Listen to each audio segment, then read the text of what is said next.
عليكم وين والسلامية هاد بين السلامية أنا runtii waxaan waan ka maqanahay dalka Mareykanka hadda Turkiga ku siman marka ayaamahan maan helin waqti fiican oo si fiican u akhriyo oo aan uga dhuuxo maaragtay warqadan ay soo saareen UN2 it's regardless very disappointing and I'm learning a lot from these young people maxay ahayd to qaanunka de facto iyo de jure waxaas oo dhan ku fiican hadda I was communicating with Lander I said send me the definition so even if we are doing what we can and we're really working hard we had a very good successful day of advocacy on May 18. We definitely stopped calling Independence Day. There's a lot of people are confused, and so we are now saying reclaiming, which is I think you will all agree that's the day. Which is I think you will all agree.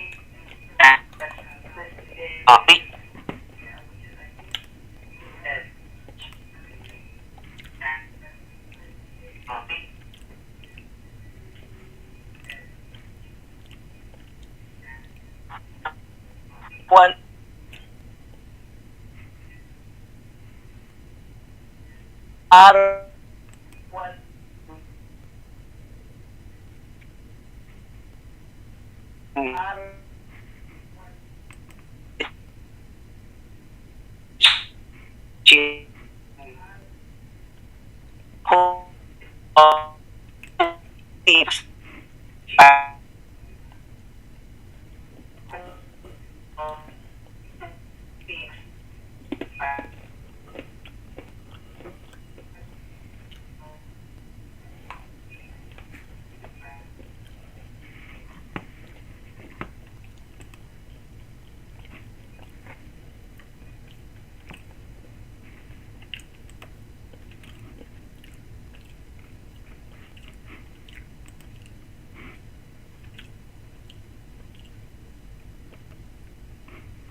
and then just unearth problems or set out and what's now that people to, again, to wake up a little bit. So let us utilize this and educate the mass first. What are we supposed to use? What are really we need a statement. We need a paper to be, shared with every Somalilander everywhere in the world. This is it. And I like Lander and Barwaha, what they were saying. Look, we already committed for Qanun learning. Why we have to sell ourselves short again? I agree with Emperor wholeheartedly. So if we all speak the same language and put the emphasis and put the money where our mouth is, like we have done the activism, and really honestly, if we had it together much earlier than we did, we mashallah have done a lot of work, but we could have done double that because we were, since last hour's issue and a little bit before that we started how can we speak on behalf of Somaliland in a collective voice. And we went to many offices. We have done, we wrote a lot of letters to the representatives. If nothing else, we know what Somaliland is now. There is something called Somaliland because America trying to take and they have no idea, but the little bit that they know, Biden inta yaro warka yaro bixiyo, that's all it. Dadka shicibka Soomaaliya Mareykanku they do not know much about whole Africa, let alone little Somaliland. So it's our job to do more. And I am, of course, one of that people. I'm talking to myself first before anybody else. But one of the confusing is writing letters and saying, yes, we were actually emphasizing reclaiming. We reclaimed. So, yes, granted, 32 years is what we were emphasizing, not June 26. And because we don't have the print and all the legal terms and all of that things that we could have used it. We used it a little bit of it, but it's not what I personally would have liked. So I know we have a lot of work to do. But then we have, mashallah, a lot of people who are educated, who knows what they're doing, who knows how to go about it. And Somaliland, if we don't stand up for it, UK, European, America, you name it, everywhere. Somaliland cidno uma maqna politiciankeedana waanu aragnay wax badan iyaynaan ka sugin. Honest to God, I was initially very disappointed. What is the people? Even we did not have what is going on. Nobody feeds you the correct news so that you can advocate on it. But in any case, what we need to do is continue to push and use the right terminology. If we don't learn anything else, today I learned take back, speak the right terminology and fight with that, whether it's the UN or US or anybody individual in my neighborhood, it doesn't matter. Let us just do that and continue to educate us, continue to hold spaces like this, and I really appreciate everyone, and I've learned a lot. Thank you. Thank you very much, Anab. Jazakallah khair. That is what we could take from this, is what we keep saying all the time, pushing the correct narrative and educating. And alhamdulillah, we've got the powers that be in the room, Adna, amongst others. Maka, inshallah, they will keep hosting their spaces and carry on teaching the people. I think AQ was first, inshallah, and then HR, and then we've got Adna, inshallah. Go for it. Edna was before HR, but I just want to quickly follow up with Anna Burira, Edwa Salamia, first of all. Been trying to get hold of you, been busy, but it's all good. Anna, first of all, I don't know if the embassy in America has produced a statement on this UN press release. I still think a statement should have been produced. That's just my personal opinion. I don't think our Safara or done, just American the 20 odd that we have around the world scattered are really doing their level best, and it's disheartening when and it's a problem. So we need to improve on that. Madam Adugo Haisiti, Somaliland's advisory group, SAG, you already have a community, and you got the younger Isaac Gas Magarasa, who's head, I don't know if he's still in charge of the My Somaliland Professionals Association. SAG, use these young educated folks that you have, and they're all scattered. I think in Antiban Luchok, I forgot her name, she's Bipok is her profile. They're part of the organization, Isaac Gas. Use those young people, because they know what the facts are on the ground, and I'm sure you would have legal experts as well to produce even just the simplest of statement. It doesn't require a strong legal expert to produce just a counter statement to that. So that's that, number one. You have all the resources there. Number two, this UN thing, we must understand, guys, when this UN statement is coming out and UAE is heading of this council, Kasi, we must understand that this is a US driven policy. This is what the US is doing. And so basically what that shows in less than 6 months since this last Arnold situation happened is there is kind of a shift. But remember, this NDA situation, the executive, in the State Department, this came from Parliament or the Senate. They voted overwhelmingly for Somaliland, but there is this disconnect between the State Department and the legislation. We need to understand the complexities of how we are dealing with this, because the Democrats have never been pro-Somaliland, ever. And then we've not been helpful to our case either, because America is the big bad bully magarasa. So we need to do more work on the grassroots level in terms of reaching out, at least in American context, like the senators and especially and the representatives that are Republicans. They are ultimately our friends, and Somalilanders in America should be campaigning hard for Trump or whoever gets in if Trump so that's that. Number two. Number three, I just wanted to make a point to Qiti Fiqi about this Somaliland thing and why we get caught up in the 18 May that Anna was mentioning. The thing with Somalilanders is that we are overly emotional people. It's a psyche of the Somaliland state, magarasa, that we are overly run on emotion, magarasa, sometimes to our own detriment, magarasa, to the point that, you know, rationality or logic leaves the room. So it's good in its normal sense and it's not a bad thing, but it can be problematic, magarasa, and then that's what we are seeing here, the mere fact. But to go back to why we have this problem, Qiti, of this 32 years, it's maha aqon la'an. This is not aqon. If you think people like Silanya, who's a graduate, and people like Salaban Gab and Ina Egal and Omar Arte Ghalib and all those great people, you don't think these people know what they're doing. They know full well what they're doing, Magaranasa. So we need to go back to the history because something happened, Magaranasa, in the 90s, Somaliland restoration kisi qadanese debate Wayne Bajite between the big intellectual giants, Magaranasa. And there was this idea that, you know, Somaliland, should we go back to what we had 26th of June? And then the majority of people at that time were saying, including Sealand, I think even Egal believed it until, you know, he came back to Somaliland.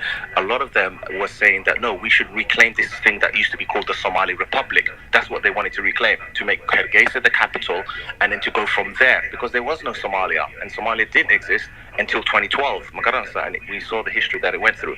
So the point is, I want us to get away from this narrative that these people and these politicians, they're not stupid people. These are some of the smartest people that we have. They're educated folks. Yes, they're wrong, and we can disagree with them, but for sure we should never think that the actions that they're taking and these politicians are like accidental or yes, there might be corruption. Like if they know, I believe full well they know what they're doing, because they have their beliefs. We have the Tariqi, that Kinola, Wichoga, Manta. They can tell us about 91, 93 and those discussions that were happening in the late 80s. So Tasandoni sorry though, so that we don't oversimplify, mention Dalton as well. And just lastly, I'm going to leave, if you can, Qiti and others, bring some experts like lawyers and legal experts that we can quiz and talk about these matters, it would be great.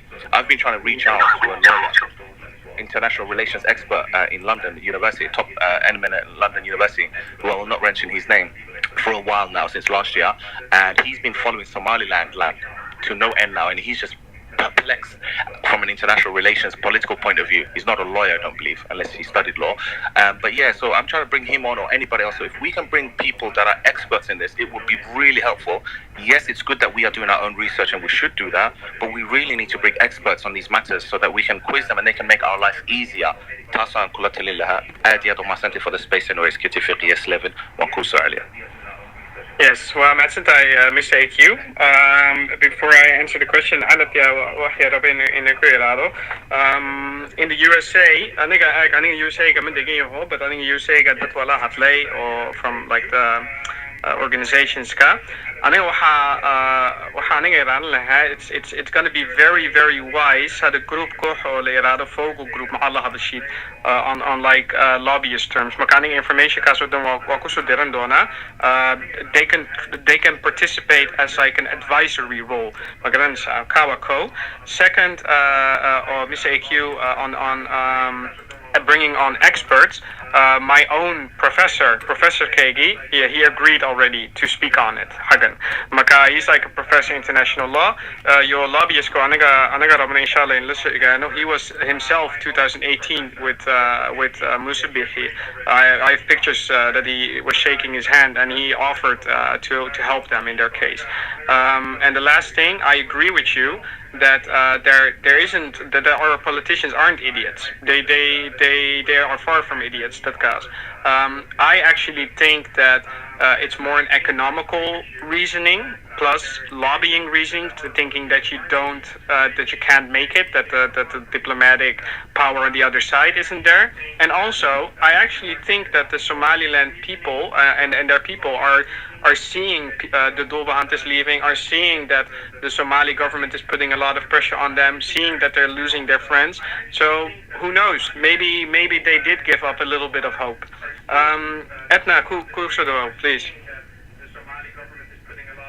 Salam alaikum, Qiti, Fiqi, Fleven, everybody. Horta waxaan u soo galay ereygan uu AQ yiri expert were very important. Waayo expert waxa weeye someone who has knowledge, vast knowledge, and qofkaas de wala soo baaray on his knowledge. Dadka sareeya waxaan an expert cannot be anybody. Okay, so it's very important. Even hadaad keentaan say international lawyers, you have to brief these people because waxna kama yaqaanaan. The literature out there on the Somalia issue is very, very false. For example, waxay yiraahdaan there was a one Somalia nation prior to colonialism. Marka for you to bring an expert here, this expert also has to know more in-depth history about Somaliland, Somalia, blah, blah, blah. Okay. Haddana reer Somaliland, waxaa lagu yiraahdaa mar walba, you are emotional. Ereygan iska ilaaliya. You know, without emotions, you are a psychopath. Number two, Somaliland are free-spirited people. We were never enslaved, so we are open with our expressions. You know, free-minded. This is a good trait. Like in other aborisidadka, oh, you are from a perspective of emotions. This is exactly genocide rhetoric. Somalia waxaan kugu oranaysaa waxay ku oranaysaa waad cadiifadaysan tahay. This is archugde. You know, I've realized Somalilanders fall into traps all the time. Why should you change who you are? It's your ideology. Just utilize law. You know, even if you're emotional, but you're utilizing law. Why should you change who you are? Anyways, wax kale waxa jiray dad meeshan soo galaya. Anigu horta waxaan rabaa in reer Somaliland, the natives of reer Somaliland, aday meeshan ku jiraan iga gaadsiiya farintan. Dad waxaa jira af English ku halda beautifully, you know, no accent, very good in English. Kaas au malaynina knowledge. Waxaan anaku meeshan ka sheegayno please soo baara. waxaad xasuusataan 12 sanadood adiga la ku xanibay because of nonsense. Dadku ugu sheegaya de facto, dadku sheegaya SNM rebels. Haddana waxaan gartay aniga reer Somaliland, they are not symbiotic. Macnihiisa waxaan ka shaqaynayna hadda for almost 6 months aan ku rafaadnay logos trying to break apart waxaan idhahdo de facto. waxaan u garanay de facto inay na xanibtay. Haddana today there is a space where people are debating if we are de jure, saying that it might even be an opinion. You see, there's no synergy, there's no symbiosis. This independent streak, I don't really know what it is. Danta good utilitarianism, I mentioned Kamakan. Inshallah, in quality, not quantity. Like they chitka fi an ku socdaan inay isbedel weyn keenayaan. Marka anigu waxaan oran lahaa please, Twitter spaces are great. Putting out information is great. Putting out the correct information is critical. Okay? A genocide is, it's in front of our door, a genocide. Gashan Kenny, 26 June. You know? So I'm not here to kind of lecture anybody, but I'm trying to tell Somalilanders, the locals, please, iska ilaaliya just because we speak English, to just trust us. Waxaan meelan ku soo qoqorayno, waxaan oranayno soo baara. Okay? See where we are going with it. See what the agenda is. Why are we pumping out this information? Anaka maxaanu raadinayna. What is our agenda? Intaas So please, wadanka la Somaliland, aluturo, please. That is all I'm saying. Thank you very much, Edna. Sorry, Fiqi. Can I just say quickly one thing to Edna? Edna, can you please talk about de facto and what's the difference? Why de facto is the reason Somaliland is for the last 30 years? Edna, otherwise, continue on that aspect. I think what I've been in the share this Twitter space Kamanta. The first time yellow for a. These are a Twitter space can anigu for a to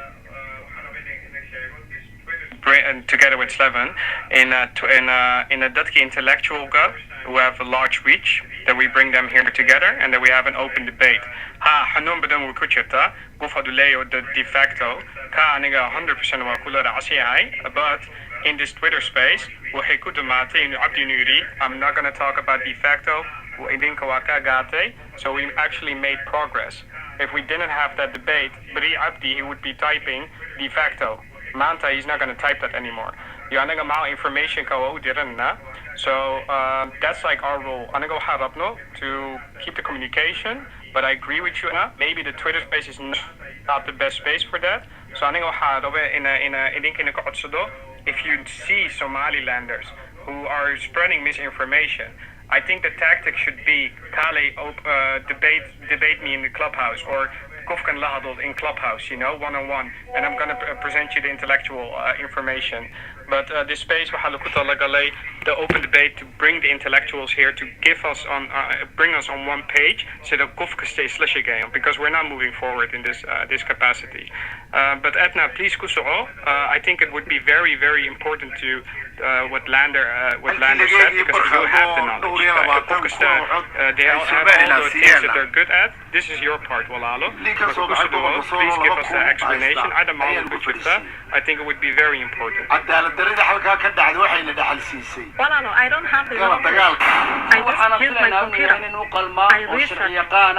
I look for peer-reviewed information. So I'm not an expert on this subject matter once, partner. We try our best and then we go to class and we review the information back and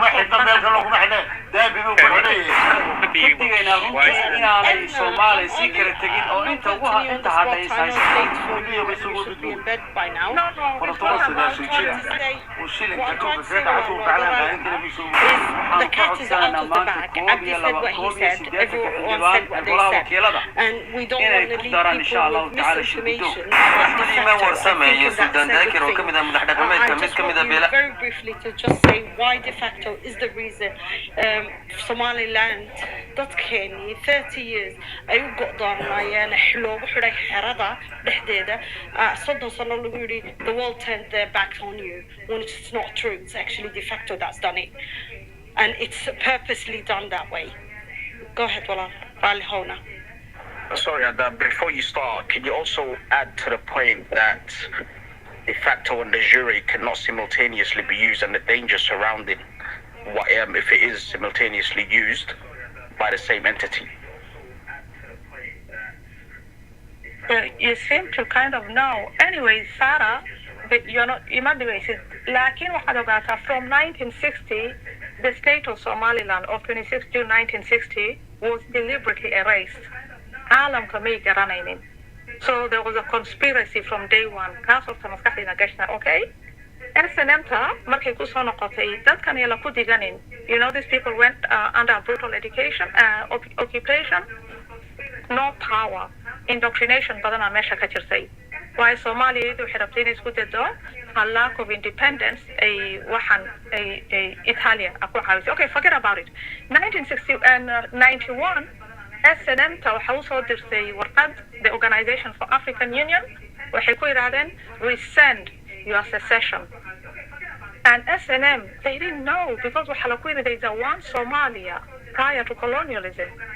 26 June 1964 صدّن صدنات على قرينة هذا the latter part brutally, no when the media was state sponsored and Siad no one could rebuttal anything. Forget about it. Okay, so de facto محليسة مركز واحد وحوالي قاحير rebels عمل حوق وقبصتي وكتورتي ماشا a legitimate government.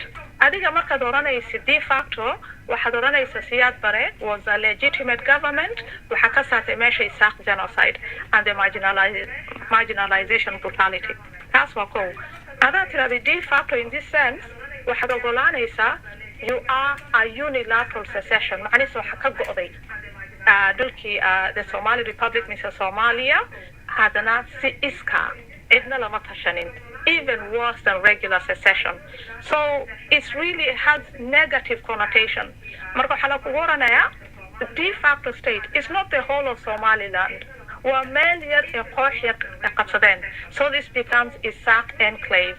These other people had to do SSC the mythological SSC, the mention أنا كمرنا. وحنا حكينا this status of de facto. هذانا de facto وحنا كسارة يا sanctions law يعني international law sanctions على كسارة isolation policies embargo. ما كمان Somaliland is under economic embargo greater than North Korea and Eritrea. So is it Marcus Erigan de facto answer that? Can we talk about de facto pertaining to Somaliland? And usually de facto states are not democratic states. So why then is Somaliland an outlier? Okay, think about it. Wahala de facto states are like military juntas like Myanmar, like the Taliban, like the ISIS or the Orange. It's a de facto unbounded state. What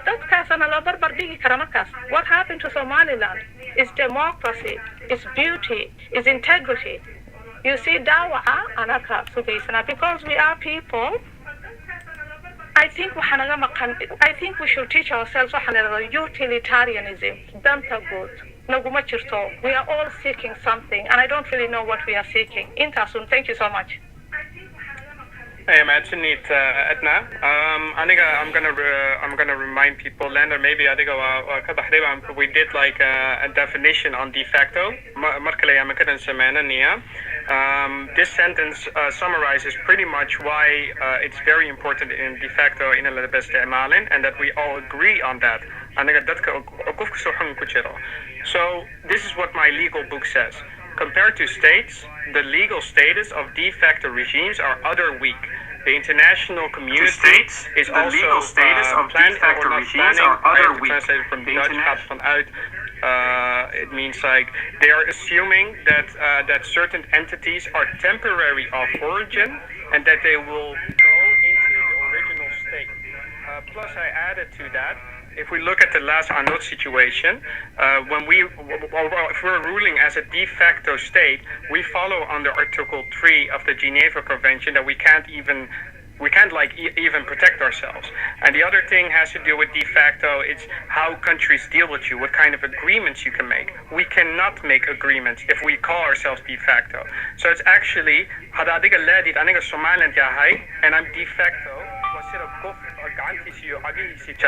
And is going to try to participate in a marathon. It's going to be very hard. Maka intas wafame etna Yolanda Barwako. They're working on this for a long time. So that's why we have to repeat it. And that we debate them, and like on that side. But I agree again. We shouldn't even be using that term on open Twitter spaces. If there's like a large amount of people present, because they could take it the other way. Because that's very dangerous, because that would set us back.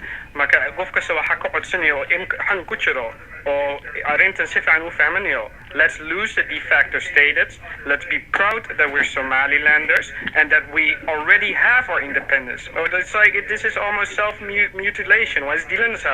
For no reason. I'm a patient guy, but I also want to keep reminding this information. You can ask me, you can ask Baraka, you can ask Etna, we will send you the links. But there's also, we need some effort that you guys research it. I think that's the summary of like what Etna and Lander wanted to do, but Lander could continue if I missed any point on that. That's it, Wallah. We gave them the bullet points and we told them what de facto is, and we told them is the reason that Somaliland has been in this limbo situation for the last 60 years, 60 plus years, 30 years كان انتي هربا وحن وحين انتي دبنا de facto نقول دشيان انتي هرنا انتي نوكيباي قريان بوضن كيني قريان in 26 June. Today, you see Hassan Sheikh running around saying 26 June belongs to him because he knows he doesn't have anything. And the only legitimate country is actually Somaliland that has the 26 June. This is the reason. And this is more of a proof that what we're telling is truth. And don't take again our word for it. Please look for it. Look for what the legal term it means, and look what de facto entails, and look for the European Union qofka aanan u soo dirin in waxa weeyaan European Union policy uga yaala de facto maaha European Union only, by the way, it's adduunka oo dhan oo wax la isla ogyahay waa international law ay ku jirtaa waxa weeyaan wadamada de facto ga ah sida loola dhaqmo de facto states. And again, as Edna said, Somaliland waxaan Taliban iyo lagu hayn North Korea baa lagu hayaa because we don't match de facto waa nagu sheegayaan waxaan sameynayna our action now shows that we're not de facto. De facto is never democratic. وانت حضرك عدنان بقول بكون نقوليه سمحت سنيدين, please don't take our word for it if you think we are we lying about this. Please look for the information yourself. We just gave you the bullet points. Thank you very much. Sorry, Clive. No, there's quite a few people in here, and I had a little look at the 26th June fundraiser, and nothing's been added onto it, unfortunately. So I just want to take one more reminder. So I just want to give one more reminder, rather, that guys, we need to literally start putting not even our hands, our fingers in our pockets. $5. Help the cause. Fruit of S&M's there. I'll let him touch base with you guys on that one more time. Put your money where your mouth is, people. Stop saying what the banagalumay or what the balen hayo blah blah blah. Just put your money where your mouth is. We don't need huddle. And it's not even much either. Whatever. wax badan ay idin weydiinayna wax leena inta aan wax ku abaabulayna ku dadaalina bariiska sarawa ana kan xanugu ina moodii Somaliland kaligay qaad. And also share as well, like I mentioned earlier on, we have Twitter is not the only social media platform that we utilize. I can see many faces in here that I know outside Twitter that have platforms. Utilize your platform, don't be shy. Whether it's work, whether it's your families, whatever it may be. Gone through. Assalamu alaikum, ladies and gents, country. Very interesting topic and discussions you've been having all was afternoon for me. So all afternoon, it's going on almost Maghrib, and we're doing this since just after lunch, mashallah. But have you guys asked yourselves the question of why the United Arab Emirates seeking DP world for better? Why did this person hadn't had meetings with Hamad? And why the reason behind last month's signing of the road in Somaliland from Boroma to Djibouti was signed by Somalia?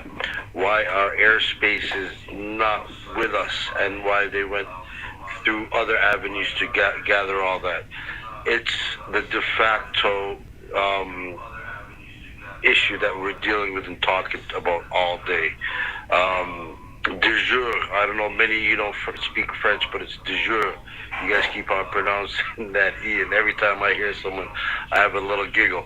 But as Slevin was saying, inshallah, June 26, 2023, waxaan doonaynaa inaan ka dhigno Somaliland laba event oo dadkii wacyigelinaya oo informationkii daba ee maalin walba xaggan aan ka hadalno ee hablaheenu iyo raggeenu iyo asxaabteenu ka hadlaan inaan sii gudbino ee markaana dadweynaha Somaliland ku nool are very ignorant to those facts inay ka barbaaraan oo bartaan oo beritana noo isticmaalaan.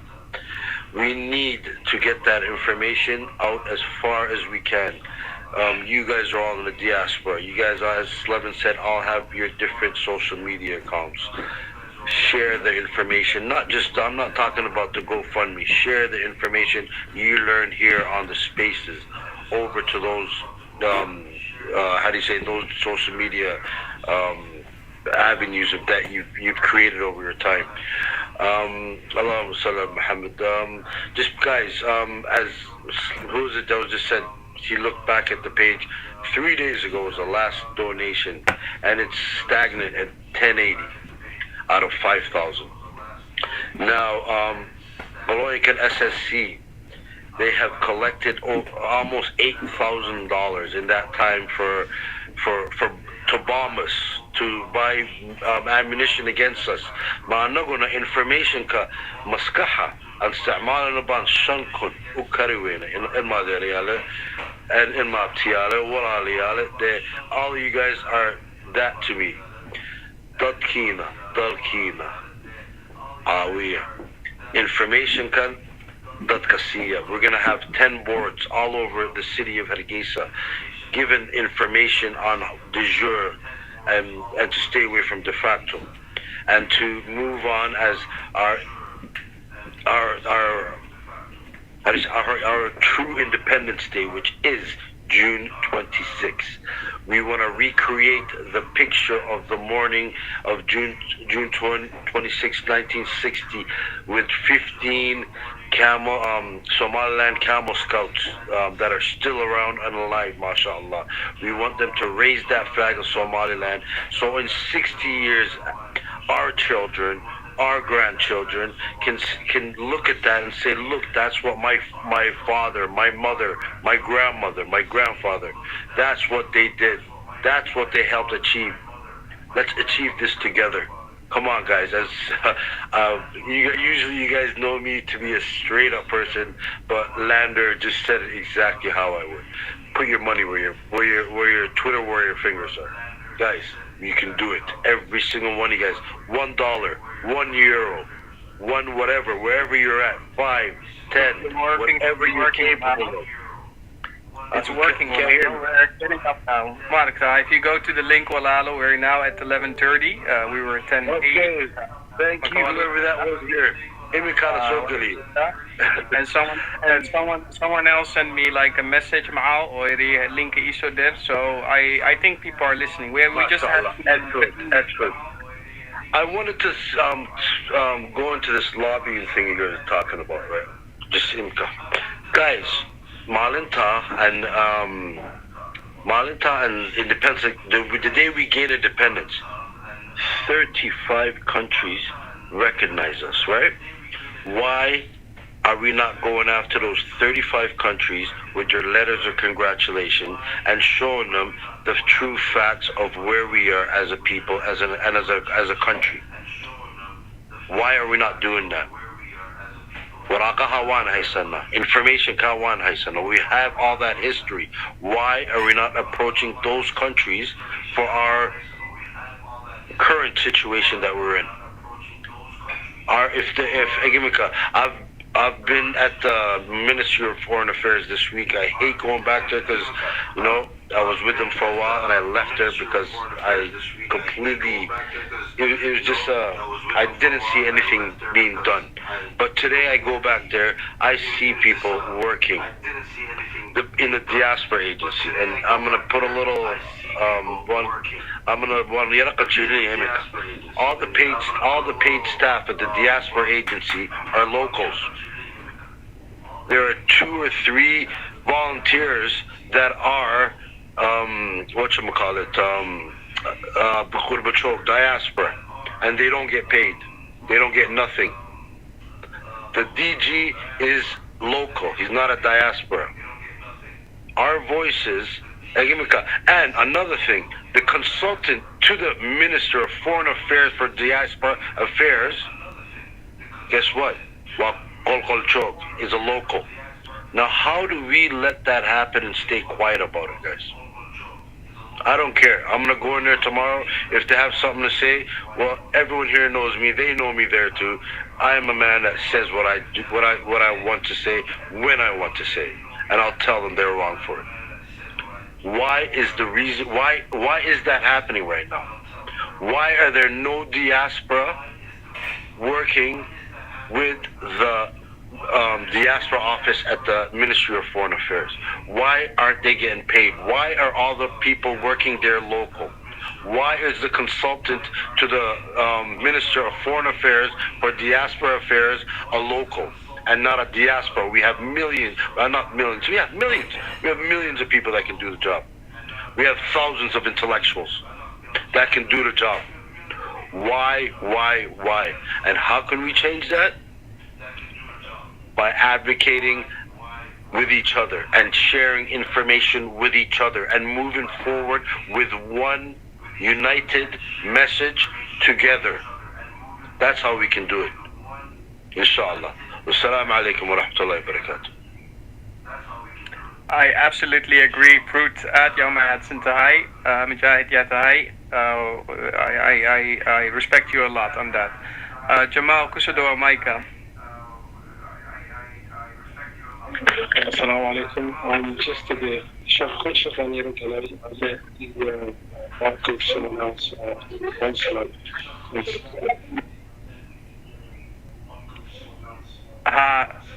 Jamal Kusudo and then next Ahmed Jama.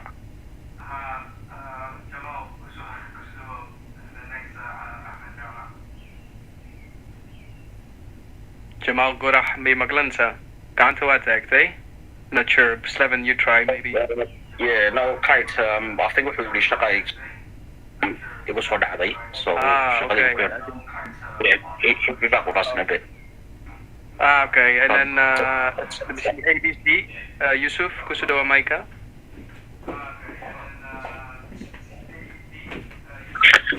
Qiti, sorry, that was me.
should be that we have like experts speak on the things that they've studied for, and that people that want to learn listen to that. But be mindful if you have a large platform to not use this information on the pages. So, Abian, wako arka kusudo maika. Bismillahirrahmanirrahim. Bismillahirrahmanirrahim. Lobbying election and 2016. Lobbying Somaliland to واحد بدأ مرحلة اسمها الله يفرح بدن باتشفتا. السلام على ضد ماشي كتاب بيو. Somaliland even شمال أنا ابتدي أنا فيها. يو أنت كلا مرحلة شادية يبروا كل حاجة وصيك موضة مرحلة. الله يرحمه. قرنقشي بعد شركة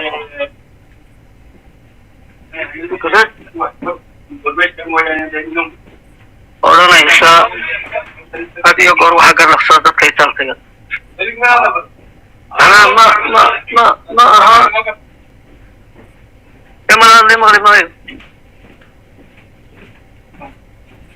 My walaku maglani Abian, but sangar badania in the background. Sangar badani you lay high, but walaku maglani. marka loo bilo Soomaaliya Somaliland waxay mudashmaaleynta ugu badan ay haysataa waxa weeye aqoonsigu wax kaas ah oo maalgelin guud iyo waxyaabaha kaas ah hadii amaanka la hagaajiyo taana waxay waxba kala maqnaa inaan ka baqaynaa ma jirto wax ku filan isku halayn kaas baa jirta marka garnaqsiga iyo lobbyinka iyo fikrad baa jirta ama mana cid ka baqayo maxaa garba igu wada nin baa la yiri geel watay mid baa ku yiri hasha geelada ku jirta Soomaaliya ayaa anigu aan leeyahay kula gadafto inta iska kacay buu warashi geelay ku jirta maxaa garba igu wada aniga ma garnaqsanayo marka waxa la yiraahdaa hadiyo goor inta talkaya ayaa hadiyo goor ka tay waxa lobbyinka qaybaha ay nooga maqan tahay inta badan madaxdeenu halkaas ay ka diilaan marka ay fikirkooda ay sharaxdo bariba xilligii Shiilaayo ayaa awil طريقة مدحوينها رباعة دبت Somaliland iyo karam bila guddiga احترافات inta oo in aan oo ay garanayno ayaa tababar baa loo qabtay 9 iyo 30 safiiro iyo wakiilo iyo waxay ka Somaliland sheegay dunida dibadda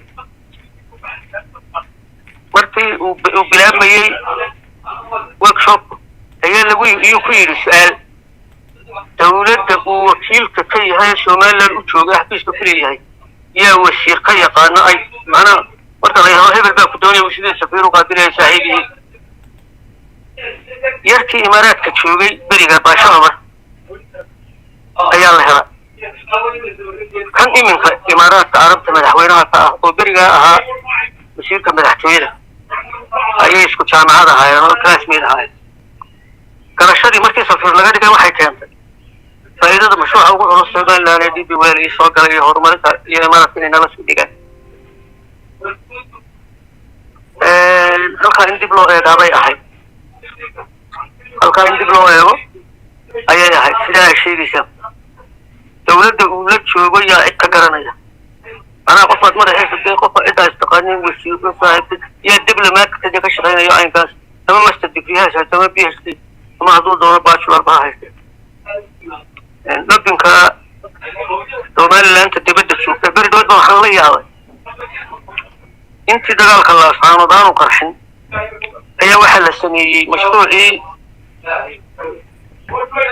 mashruuc sharciyeedkii golayaasha baarlamaanka Mareykanka maray golayaasha baarlamaanka maray ayaa waxa laga qabtay dood in la yiraahdo hebel xaashi waxa laga reebay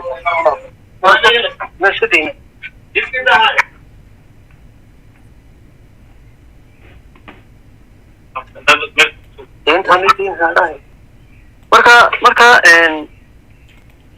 Facebook ayaa la soo dhigay waa doodo dad fara badan ka barayaan oo ilhaan umar iyo bahalkan oo kuwa ay nimanka waraabayaasha ay baahanaha waxa soo dhimi ku jiraan beesha daaroodka iyo waxaankaas iyo qaar kale oo dabadhiir faati doonaysa Somaliland waxay doonayaan bay ku jireen oo dood dheer bay ahayd دور عشق هذا طيب هاي قيمة كوبات لبات تتحاد أفضل أي كم سؤال واحد يسويديني أنت يريد شكرا أكثر شيء أيوانك ديسي ولا هيك هو يفرق سومال إسكابات حبيب سفارتك هو يفرق سومال لأن كوميونيتي له مركا صباح ليناه يونايتد سومالي USA أي لبه يونايتد سومالي الله وحين قصدي هاي وإنك كوي إني ما هاي مقاعين تشكتني يقول دوت أيوكو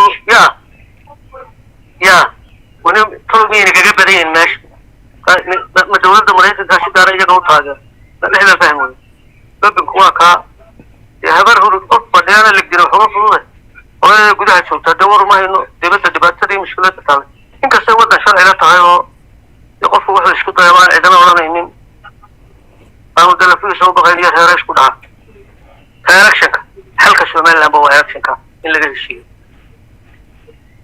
إن إلكشنك اللي لقى الشيء ستيك هولدرز هو ربحات إن لقى الشيء ربحة تكلم وقتك مثلا هدي اللي لقى الشيء هو دماني وهو اللي هو دماني المرة الهانية طبعا لما حسب معارض أفضل كمية ورفضة هل حسب معارض شن كمية ورفضة هدي شديد دينا أشوفها عن وسط حياته هدي شديد دينا أشوفها عن ويرادان دورشة الموضوع هاي وحالا الهرمة لنا بصارها أنا جاي كمان حتى الهرمة أما يدهن تاسم قبلنا ويكون خصبي يكون كمان يكون على كل شيء كله ودي إن لقيه الشيء إلكشن مركا سومالان أبي عبنا هايو حلوة الشيء مدحوينا يا شهري وسيرتي هري سلاطين تكون محترم كهذا الشيء تكون من المنى إسبيرك على سنين فجأة صار دبادتنا وسط شرع عين كاسو قطع أحساب إسكيدو عد الله مرة حسب والبنين باقطعه حقه شو اللي قلت عليه هبل فوق أبوه كان إما كمان كودان الدنيا يوح بطل جهه صار هو دور وجدي إلا مرة تذكر الله حد لا كان روش عد قاعد تبدأ يطور باكمل هو لو كان قبل على بعض وكمان الله بس لا يا أي هالكان صار مريض ده لما تكتشون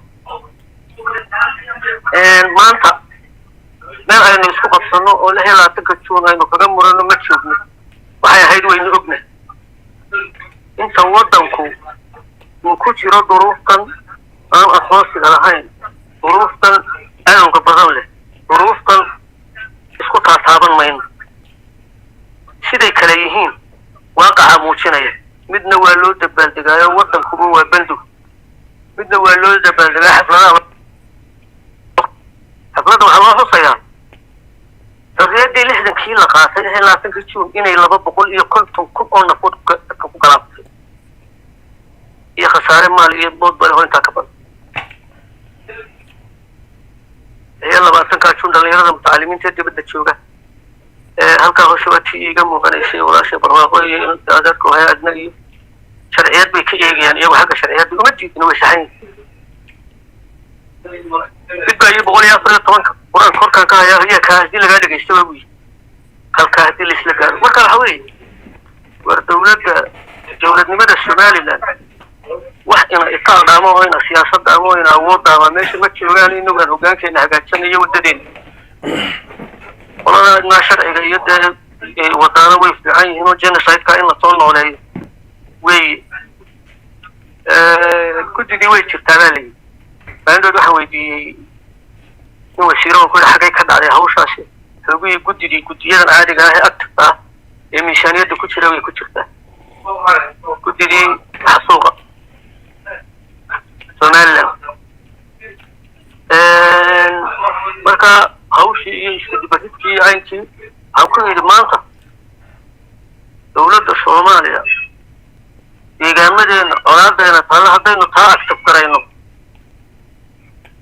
agtabgarayno ilaa qaramada midoobay ogolaato waa tiinka loo sameeyey heerka lagu sameeyey haddaynu taa agtabgarayno cid kasta oo inala murmaysaa hoos u jeesanaysa oo soomaaliya ka tirsanaya dowladda federaalka ah iyo waxa iyo qof kastoo soomaaliya doonaya iyadoo aan qabiil iyo waxba laga hadlan كنتي حسوقة مدحوين محمد حاج إبراهيم عقال بمقع عارف مين هو واسعيني استني مكاوش وطاي هو تكون حمار هاي دوانا كنت في خيارات لو أفلقاديني يسراتين توي والله يا ما شوان قال مركا لبك المدود يبقى الله يقطوها weliba waxay doonaan ba ha ahaadeen haddii beeshii cid ka tirsan waxaan wado waxba may ahaateen qofkuna kama jiro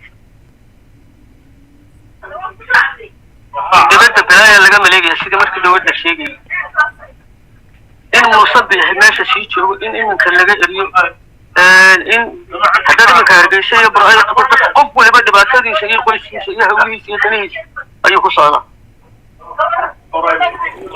waan marayaaye waan idinku soo celinaya ka tegi maayo haddaan lahayd maayo dadku hala googoostay qofka waan idinku soo celiyay Rabjaan aad yaa mahadsan tahay beginning kali waxaa tidhi lobbyga haduu fiirsatid Somaliland government-ka ayaga in yara shakiina ku jiran yaa loo malaaninaya the way they act marka kaani waa kula raacsan yahay intaas oo dhan Mr. AQ kusoo dhawaad Micah. Mayo Masante, sorry, just having some connection problems. Just the point, I think Abby and Masante for letting us know what's happening on the ground, because as Purbachos, we can get a bit not understand how the reality operates in Somaliland. So Kasimo Mahimwe and part of Mahimwe Lefahmo, and what's happening on the ground, how does Somaliland operate? Somaliland is not UK, Somaliland is not America. Somaliland is its own situation. So there is, we have our own challenges and we need to better understand it. So when we hear what the culture way, the system explain again, and that's one of the good things about social media that like in Abby mentioned Facebook, and that's one thing that I forgot to mention. I think it's really important. I'm not on Facebook. Like, I think we need to understand, especially us not on Twitter, who have a Facebook account, that a lot of the debates and discussions that happen on Twitter, they get recorded, you know that, right? In the spaces that are, and they get posted up on Facebook. Those that are on Facebook will know. Or even now, media companies that are just making money, even Somalia media spaces, media companies that are recording Somaliland spaces, Somalia spaces, even normal Adi spaces, and just recording and posting. So one thing that's important is we need to also get our, these debates.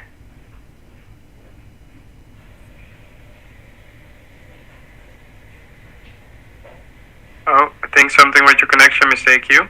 That we're having. 7, do you hear him? We'll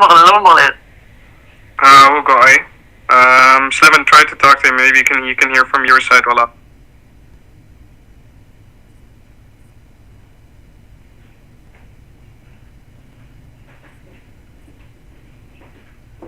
I think I'm mainly Maglania from this side. Abyan, Sliven, Anap, Fruit.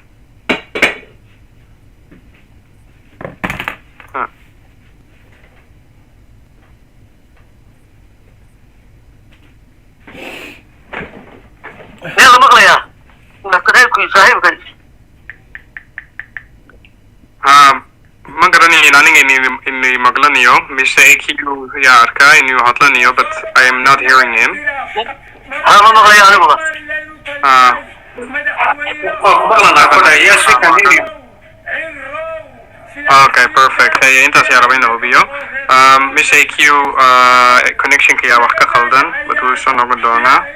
Ka hor markaas Abdi yaa arka, Abdi ahayd Asiis Ibrahim. Abdi adiga makanan laba qof yaaba message isu direen oo ayaga yidhaahdeen Abdigan oo hadlanayo asaga ba he doesn't recognize Isaac genocide. Marka horta ba kooxda hadlanaysid kaya raba inuu hubiyo adiga maxaa u filanaysaa Isaac genocide ka arrintaas maxay like taariikhda ka hadlanaysid. What do you think about that? Kaya very important.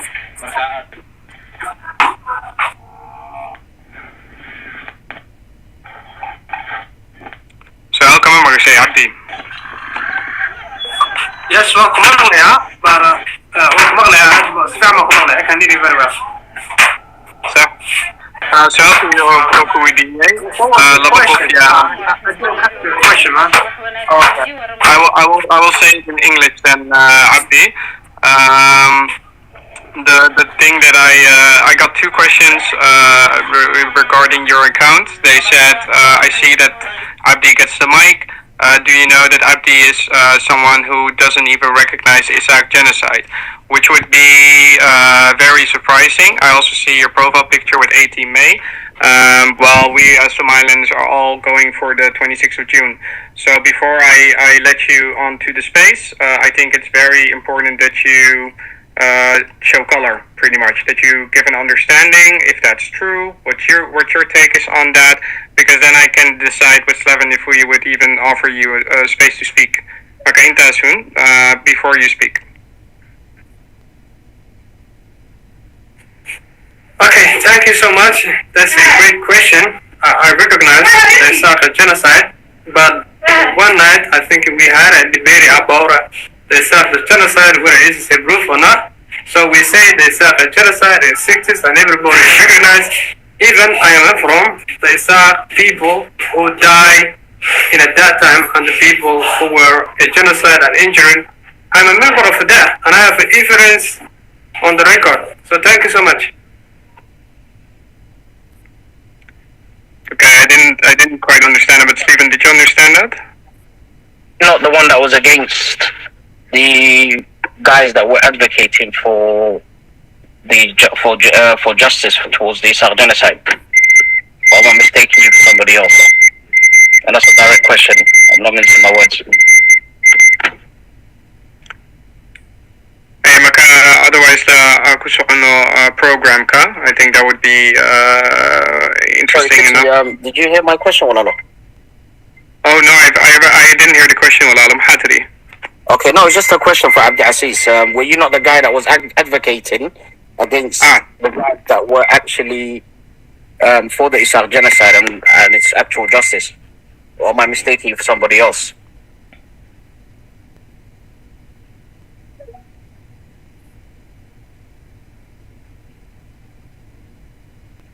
Abdi, do you hear the questions? Otherwise, we have to continue with the space.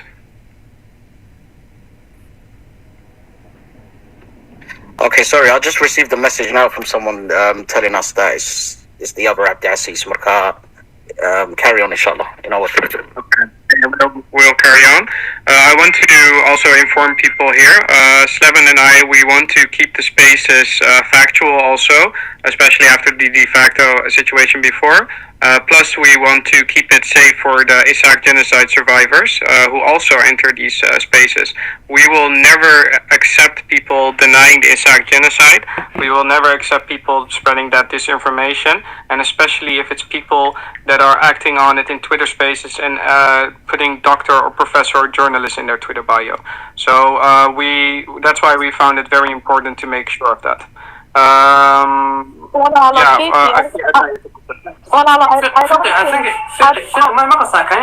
don't think he denied. I think it's qof kala dumalaynaysaan. Maybe it's another Abdi. Hey, no problem. Abdi, hawa kumaglan kusha duwa maika. Maya, yeah, who said Abdi is against the South genocide? My wala yiri confusion. عبد العزيز كلبوها Slevin, lucky number Slevin. عبد العزيز كي وشقين شري دولة دبوها. It's not this fella. عبد العزيز كلبوها. Kawa Kasari ba. By the way, Kawa Kasari ba. He's already gone. Which guy you mean? He can't even enter the Twitter space because block ya Sari Wakasari ba. Maka, let's continue. Abdi, you had a chance for the mic. Kale kusu do mic. عبد العزيز نقر عليه. Okay, well, Masintin, the Mantin, Abdul Masintin. كله ما قرنا يعني ضد حق وسعودي لكن وحنا كفهمي marka waxa weey abyan iyo ninkan kala fiqiyo Sir Abdi Aziz against Charles Sir answer that question but waxa filayaa ina mistake kala tahay oo wax kale laga yiri hal waxa lahaa habeen baan ka dibad garinaa filayaa dooda oo Twitter ka ahayd oo lahaa dad ba campaign ku gala oo maaragtay isaaqo ku qaata fana ku qaata taro waxaan nidhi haddii the fundraiser tahay dadkii maaragtay cadayntooda hala keeno oo dadkan waxa ka shaqeeyaan groups kan cidihiin asaga adna isiyar adna waa halka ku jirta waa filaya marka habeenka waxaan ka doodnay in haddii dadkan isaaqa u dooda ay yihiin jana saarka dad oo fan iyo dawladda wax kaga qaato fundraise ku urursada ina caddayntoodii la keeno dadkan la hor keena identitygooga sidoo kale wejigooga cad la keeno ayaan ka doonnay annagu habeenka laakiin anagu ma ahayn arrin aan maaragtay isaaqa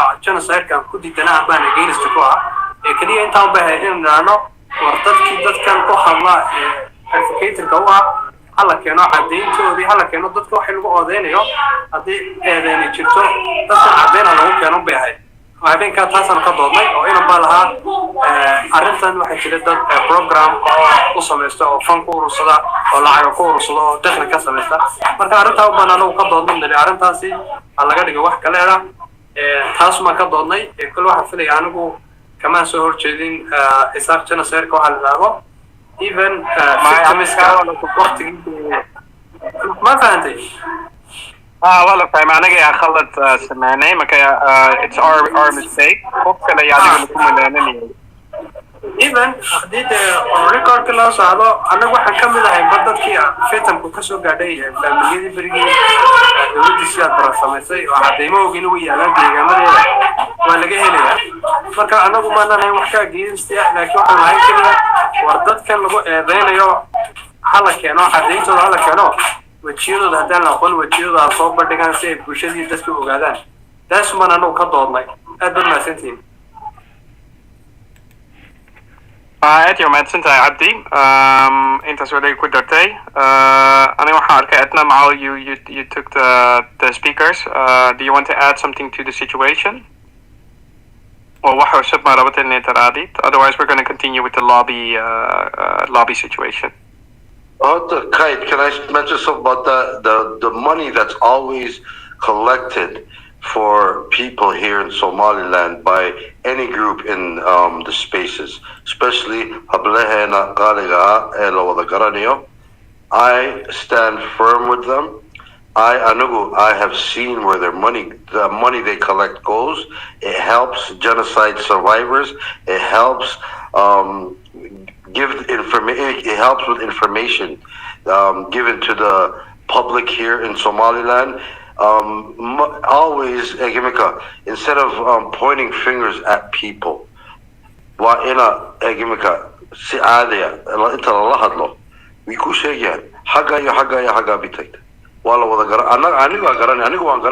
maybe idinka garanayno qaar shaki diga qaba laakiin shaki in diga qabo ad ka qabataan maaha hablaheenu wallahi waa daacad bi dalka Somaliland u yihiin lacag uma qaataan dawlad lacag ma siiso qof alla lacag siiso iyaga ba lacagtooda meesha geliya inta ogaada iyaga lacagtooda ay u shaqeystaan u dididaan ee reerahooda iyo ciyaalkooda siin lahaayeen dalka bi u geliyaan idinkuna la mid noqda.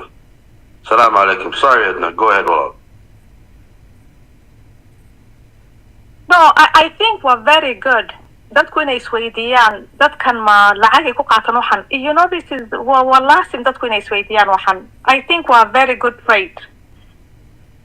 Hadda anigu I'm gonna kind of plug here something. Mujahid Keni weyna ilaahay weyna an Abdisalaan Yaasin wuxuu rabaa inuu memorial ka sameeyo meeshan marko durduro. So guys, markay fundraising markuu soo saaro account-ka waxaas ka xisiina. We have multiple mass graves in Somaliland oo la dayacay. Anaga hadda aniga iyo barwaaqo iyo Asiya iyo Sara we have the receipts lacagteena aan gashanay waxan projects kan because Somalilanders waa bakayl. Anaga maanta dala nagu yiraahdo soo dhiga receipts we have the receipts. You know what I mean? It doesn't matter what people say, you know. Waxa jirta receipts or no receipts. qofkii abu eedeynay lacag qaadatin waa good adigu ka noo soo sheeg meeshan ka qaadanay anaguna de keena waanu haysano you know very easy to debunk nonsense laakiin runtii anaga we don't have an organization waxaanuna just volunteers yala nagu taxin wax you know we weligan ma nagu maqashan organizations mis affiliations with anybody miyad maqashan waxan guys to be honest runtii inoo sheega we are very impartial. Yeah, and we have never been associated with anybody. Marka, inshallah, Malindo waxaan samaysanayna I think a logo or I think that Arakan Republic of Somaliland advocates. It's on my profile pic. Oh, well, you already have the logo. Beautiful. It's on my profile pic. This is us, Hadakan. we are advocating for Somaliland. Well, it's not an organization. We have not opened anything. It's starting. Inshallah, maybe down the road, we might have an organization. Like, I've got a symbol can Twitter. Kusobira, because you are Somaliland advocates. It's not for specific anybody. So, marka hadda waan igu dhaaranayna shilin cid kamaanu qaadan anakana si usan lacagtana sheegaysan where is the money? We need the money to promote things in Somaliland. Wallahi, nasiya lacagtan la sheegayo. Where is it? Where is the application? I'm not joking. Barwaaqo maalin hore Mary Barwaaqo. She came up with this idea. She said, "Oh, lacagtan la sasiinaya, where is it? We need it." You know, Somaliland has so many projects. Wanu dayacanhay. Give us, please. We need it, walaalayaal. Please. Waanu kala dhaqaajinaya meeshan. I think that's a very good moment to go back to the 26th of June GoFundMe. Xagga sare ayaa ka helan kartiin. If you hada arkin linka waa Somaliland Diaspora Office yaa soo degay linkaas. Minka aniga Twitter space ka bilaabnay maybe kun euro maxay 80 aniga wallahi af Soomaaliga 1000 euro 8 now it's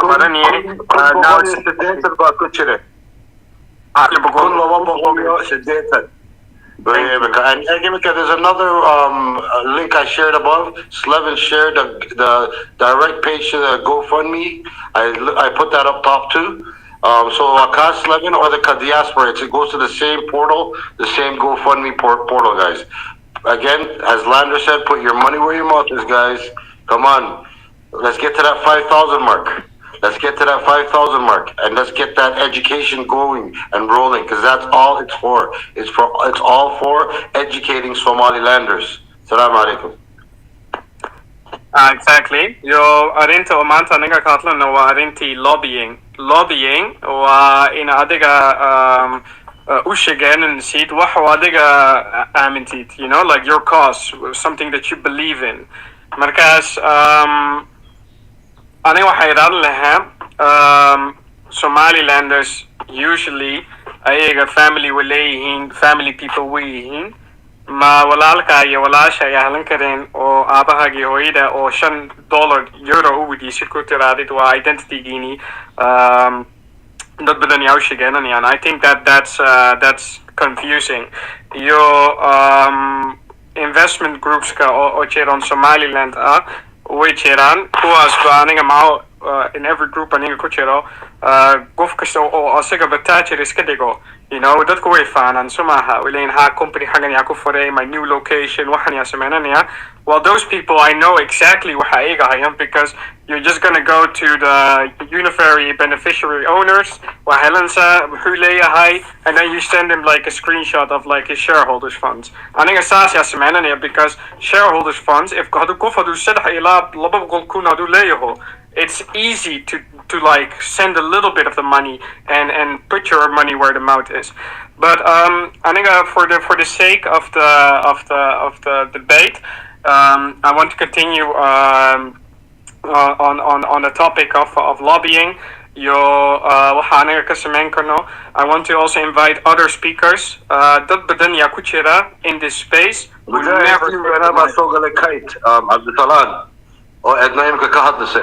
Abdusalan Yasin Basogale, I think he can give us some information about the memorial that he's planning, inshallah. Hey, okay. Kali Mike Sogaba Marcus. Hawaka Abdi.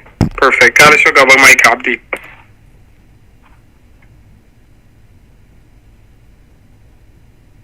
Fiqi, can I say one thing, Walalo? Edna. Fiqi, you know, I don't really endorse a lot of people. Once the endorsement, you don't know who these people are. Like in Qiti Fiqi, I'm going to endorse you today on this space. You know why? I think that's 11. Your stance on the Isaac genocide. Any doubt you today, it's over. Just that. Your stance on the Isaac genocide has made me like, I fully endorse you. Wahad Semene said, your campaigns, I'm going to be very helpful.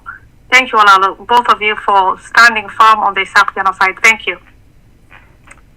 Thank you, Edna, because without you, aniga wali detail ka ku socon lahaa. Wallahi waxa xasuusta waa it's actually a little bit of a comedy marka it's also fun to keep the Twitter spaces with a little bit of anecdotes. I hope that people don't take this as me wanting to share the stories.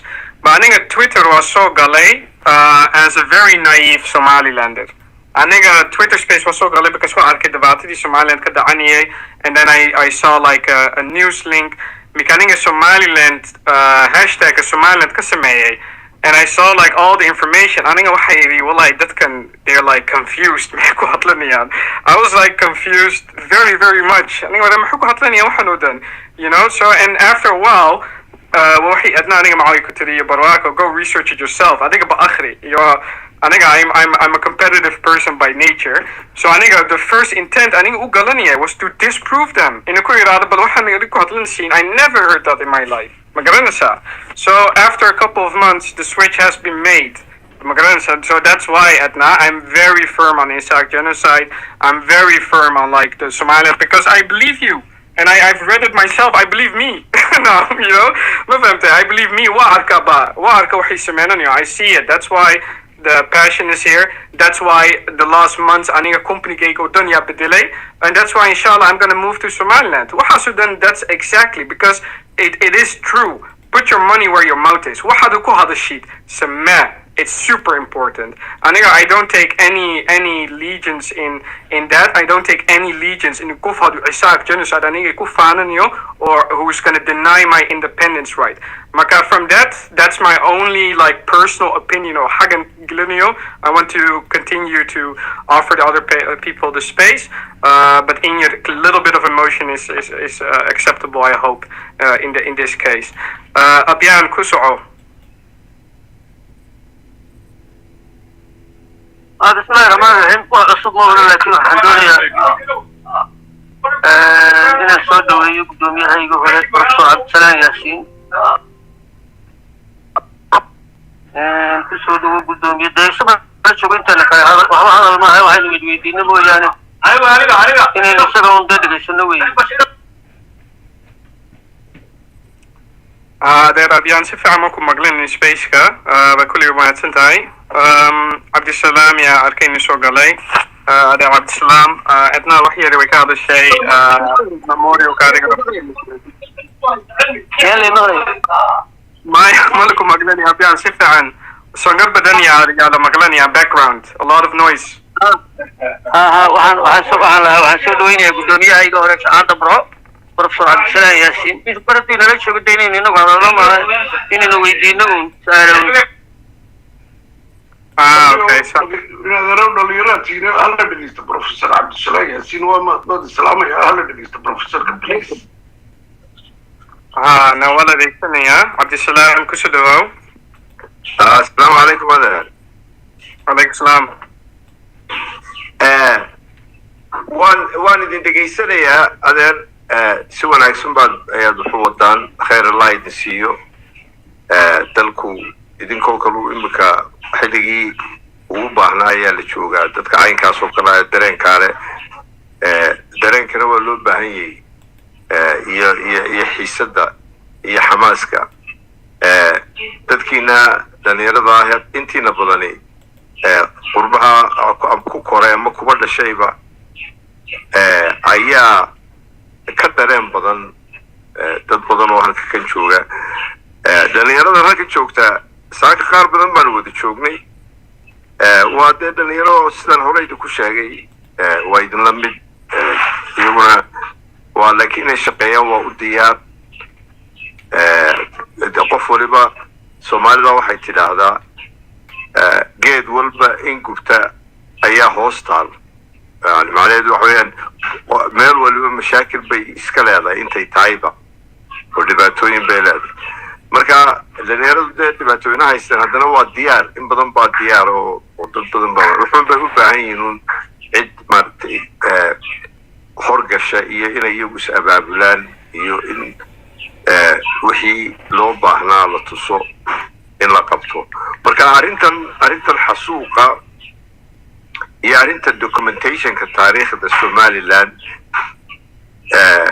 إلى فراعنة دي أنت قضية السومالي لان حاجة قانون كي الشرعية saddexdaa qadiyadood waxa weeyaan mid saddex ay tahay in aynu saddexdaa ugu horraysiino xukuumadeennu waad aragtaan imika uma jeedaan oo waa dee waxa way ka yara ambadeen dariiqa imika inagu aynu haysano way ka ambadeen oo waa dee UN-kii ay ahayd inay idhaahaan maxaa waraaqda noogu soo qoraysaan iyagii sidii ay protocolku ahaa inagoo dee reciprocal arrangement malihin oo dee iyadoo inama aqoonsanaynana inanama dee inagii baa waanu idin aqoonsanay oo waraaqdiini waanu ku mahadsanay inaad soo dirtaan ka jawaab de idinkaa baan ka soo dhigay moogti marka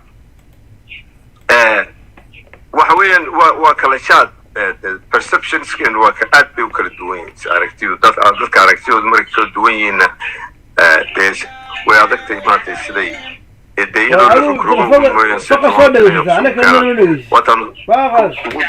ugu dambayna lahayd war talada badsada oo dadka talada wax ka siiya oo talada wax naga siiya naga iyo dadka kaleba wax ka siiya intiinaad meesha joogtaa ma wadi kartaan marka imika xasuuqa xafiisna waa loo sameeyey xafiisku waxa weeyaan waa xafiis iska sidii mushaara lagu qaataa clerical hataa clerical work kama socoto iyadoo dee documentation oo iska nonsense kala oo dee aan macno badan samaynaynin ba ayaa taalla anigu kii hore aan ogaa waa laga rabay halkii hore waad naxaysa haddaad tagto moogtay waxaa waa space ma yaalin marka inana waxaynu doonaynaa inaynu samayno memorial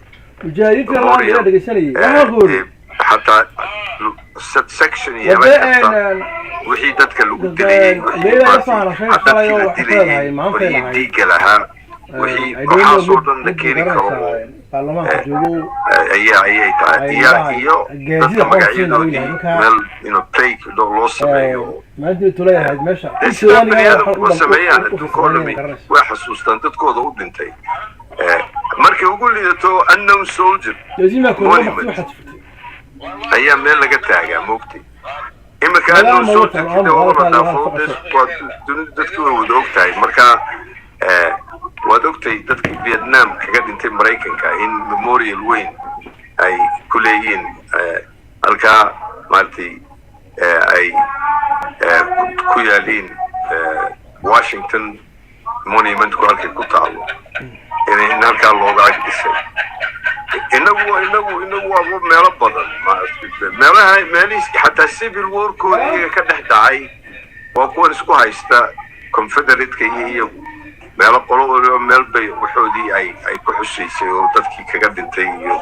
kuwii maanta madaxda u ahaayay sanadma u sameeyaan waad idinkii arkii marka taariikhdaada haddii aanad ka shaqaysan adigu oonad ilaalin dee cidna ku ilaalin mayso midda kale dib baaderin haysato oo waxaynu nahay oral society waxay dad dee afku dahadlo unban gabay ayaynu taariikhda ku qoraay gabay ya dee gabayna had iyo jeer waa la ilaabayaa caalam baynu maanta joognaa documentationku muhiim yahay ya caalam baynu maanta joognaa la doodayo wadinka arkaya guddoomiyii cabdirasaaq khaliif inuu ku shaqaystay guddoomiyennimadii golaha wakiilada ya isagoo shaabadiina xataa uu qaato uu xaday ku shaqaystay waa taa loo qoray waa taa akhirka keentay siday wax u qorayeen intay isugu tageen isagu ingiriisi hagaagsan ma qori karayo kuwii kale u qoraya maartay ama kuwa nairobi ha noqdo ama dad kale oo meelo kale ka yimaadaan ha noqdeen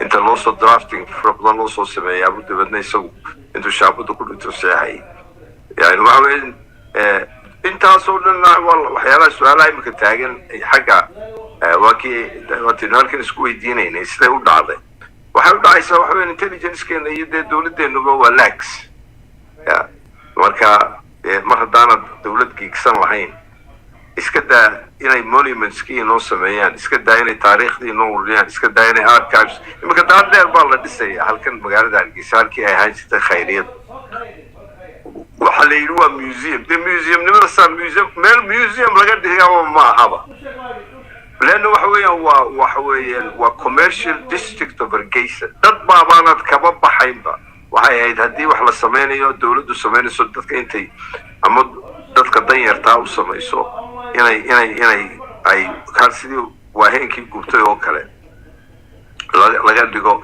hareeraheeda oo dhan small traders hawkers baa wax ku iibinaya moogtay waxaasoo dhamina dadkeennii bay u shaqaynayaan waxaas bay masruufayaan haddana cimaarad dheer baa la dhisayaa oo waxaa la leeyahay waxa weeyaan maxaa laga dhigayaa museumka goorma wuxuu soo ururinaysaa ma jiro ilaa imika as far as I know weli maan arag commission layidhi museumku ma hawl yaraa museumku cilmi buu u baahan yahay marka cid alla cid loo xil saaray iyo cid alla cid ka shaqaynaysa daartaa la dhisayo weyaan with absolutely no parking spaces downtown because of anyone. What's Sunday?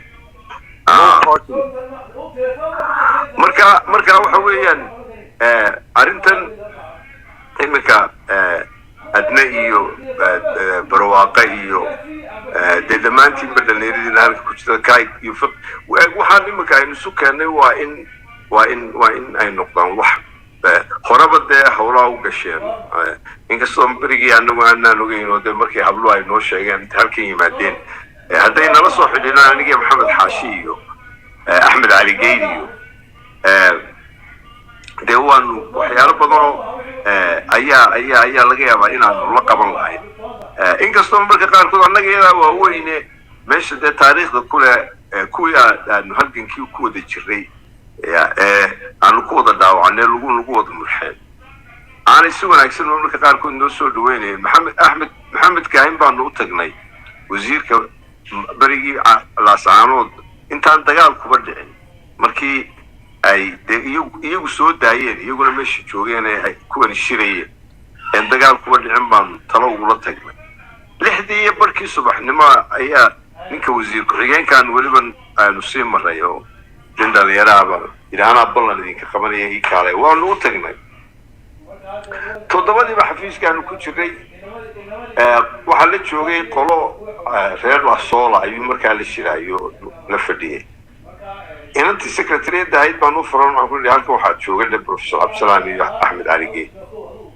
inantii way u sheegtay hataa dee waxay ahayd imika anigu hadduu isagoo kale yimaado ama dhegaweyne yimaado ama axmed nuure yimaado ama musabix waan soo kici lahaa waan salaami lahaa haddii aan markaa mashquul ahay waxaan odhan lahaa ballan kale aynu qabsanno horta imika qoladan baan ku yara mashquul ahay mu odhanine inantii secretariada ahayd ayuu noo faray notusuil waxaa tilahaa telefoonada iga taga mar kalaan aynu soo wada hadli doonaa annaguna waxaanu doonaynay markii inaan dhaano iyadoo arrintu halkaa taagantay gobollada somaliland oo dhan waa in abaabul imika la geliyaa oo in xukuumadda la taageersan yahay in nimankaa laga soo horjeedo halkaa maartii la soo galay hubka iyo buuqa ka ridaya inaan la ogolayn xataa ilaa oogtaa u dhow iyo meelahaas oo dhan in abaabul laga sameeyo oo weliba lagu celceliyo ayaanu doonaynay idinka annagaa dadka soo kicinayna idinku diyaar ka dhaw kuwa diisiyadiin iyo balasaabadiin iyo booliiskiin wixii noo diyaariya de waa sidii baanu kaga nimi annagoo maartay aada uga calool xun oo dee niyad jabsan dubna noolama soo xidhin inankii wasiir ku-xigeenkaaba ayaa la galabnimadii u sheegay oo ku yidhi waa odayadii halkan kuugu yimi dee arrin bay kuula socdeen maxaad ka yeelaysaa marka waxaynu laba frequency-geenuba meel ma wada joogo moogtay laba caalam baynu ku kala jirnaa iyagu waxay mashquul ku yihiin caalam maaragtay intii la bartay la joogay xukuumadahanu inaad si maaragtay odayaal iyo odayaal dhaqameed iyo maxaa odayaal dhaqameedku haa calalceen waraas waa odayadeeni laakiin arrimo u baahan intelligence arrimo u baahan maaragtay sophistication xoog leh technology baad haysataa arrimo dagaal baa kugu soo socda arrimo odayadana dhinac ka wad bogtay laakiin ahmiyadda weyn waxaad siisaa sidii dowladnimadu ay ahayd wixii dowladnimadu lahaayeen intelligence lahayd maaragtay propaganda maaragtay effective ka lahaayeen sidii loo shaqaynayay kale lahaa dadka la kicin lahaa waxaa ku shaqeeya دواتي أنا شيء ويدنا ويدين وضيال با أيا ده محترمين هو إنه احترام إنه أيون بعرين كجدا إيجا وزير دي ولا يدي وزير دي بتجي يا وزير هو كويده واتي ده اللين قالي با يقول مش شو قال واتي اللين قال حتى واحد لما كورر كشيء يعني إن إن نكمل هذه عن باش الليلة إذا ما ضح يعني كاس وحويا وانين سومالي لاندر ما أنت هدول أنتوا مكارجيش وشو قبل يقول ما أنت ninkaasi waa nin Soomaali waleena uu gartay inay Somaliland dan u tahay dulbaanta la garan waayay kuwi siyaasiyiinta ay ku dhaqankaaba wala garan waayay laakiin waa ninka kaliya ee gartay in aan dulbaanta Somaliland ka maarmin waa ninka gartay Somaliland dulbaanta إلى حد ما هذين حدودنا ندون إلينا نشوفنا كم مرة مرة اللي سويدين كلا ده وسؤال كلا بدأ أكرتو حتى دبيت بدن باي مكان ما رب بدن كسرة وهنا اللي هو هدي تتكلماني إن الدوني محين سمينا محوق بين قبصنا هنا ها وحويا والليجال فورس واللجوء يقول هنا حدودنا هذه ليجال فورس كتكتو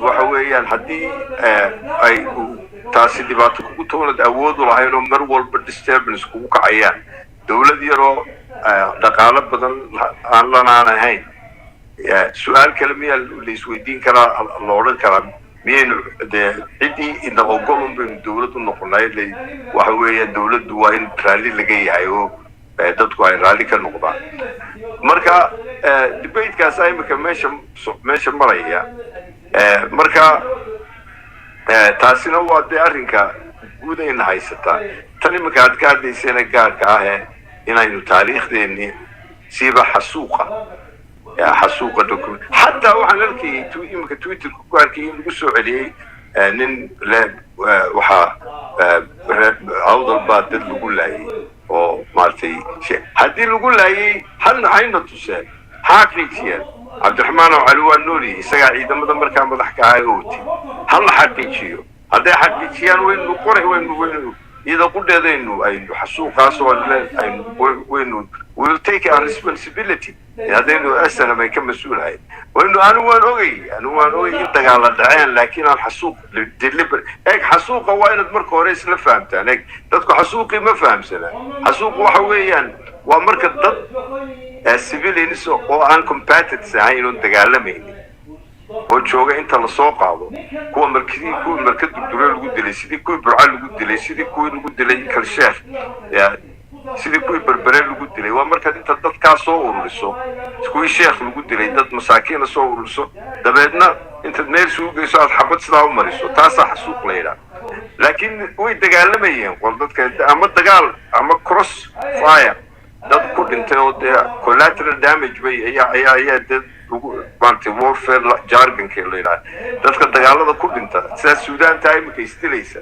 Suudaan gudaheedu way istilayaan civil war baa ka socda dadka ku dhimanaya civilianka boqolaal bay gaadhin miyaa la xasuuqay may waxa weeyaan crossfire kaasaa dilaya marka waxay la tahay arrintaasi waa arrinta ugu muhiimsan inuu ka shaqeyno arrinka kalaadna labaadna waxa weeyaan waa arrinka documentationka waxaan taariikhdan waa inuu saxnaa ma soconayso heesihii waxa markii aynu dee waataan ku sheegay gabay iyo hees baynu ku wada soconaayo dawlad baanu ahayna danteeda laba diidaydii uu lahaa timacadde ma soconayso waa inaynu maanta ninaana dawlad baanu ahayn weligeena ahaynahayna waana tan weeyaan documentski weeyaan soomaalina war magaca laftiisii baa imika ay tahay inaynu ka doodno inaynu magaca sii haysanayeen kale soomaali waynu ku hadal lahaa laakiin dee dawladeennan iyo dalkeennan ma Soomaali waxaynu Somaliland tan Ingiriiska inu deynaa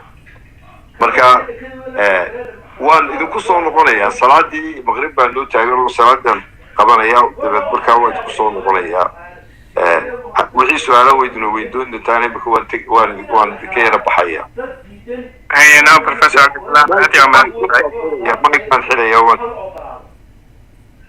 Yes. anigun aad yaa mahadsan tahay anigun summary yar yaa ka sameynay intii adiga ka hadashay sida dadka qof kasta uu si fiican u fahmo who doesn't understand Somali maybe as well. He said that there's two very important topics that we should be focusing on. One is history case, and the other one is the documentation case, so preserving our history actually. He spoke a little bit about the Somali national movement history, what is in importance. He also mentioned that there's students and young people now who have the opportunity to open a space where they can have that type of documentation and preserve our history, but it's empty right now. And lastly, he also said that he's busy with the memorial. I tweeted that also, and I hope that people can retweet that. I see Mr. AQ did that and some other people. I like that we as Somalilanders are understanding that we now have to act also. So yeah, that's all. Mr. AQ kusudo. Well, my center, Qiti, Fiqi, my Maglisa. Yes. Sorry, I was having some technical issues earlier. I don't think you guys heard me, Makure, or Millennia. Anyways, I wanted to ask the professor a question about his trip to El Gabo. We went to visit our forefather. If you've been following his Twitter pictures and Facebook, so I wanted to ask him how that was, what he's been up to. Is he back from El Gabo? I'm guessing he is now. So yeah, I wanted to ask him about that. So inshallah, I'll ask him, or if you can ask him when he comes back later, it'd be good. Thank you for taking those notes, though, Qiti, and sharing that. It's very important if we can.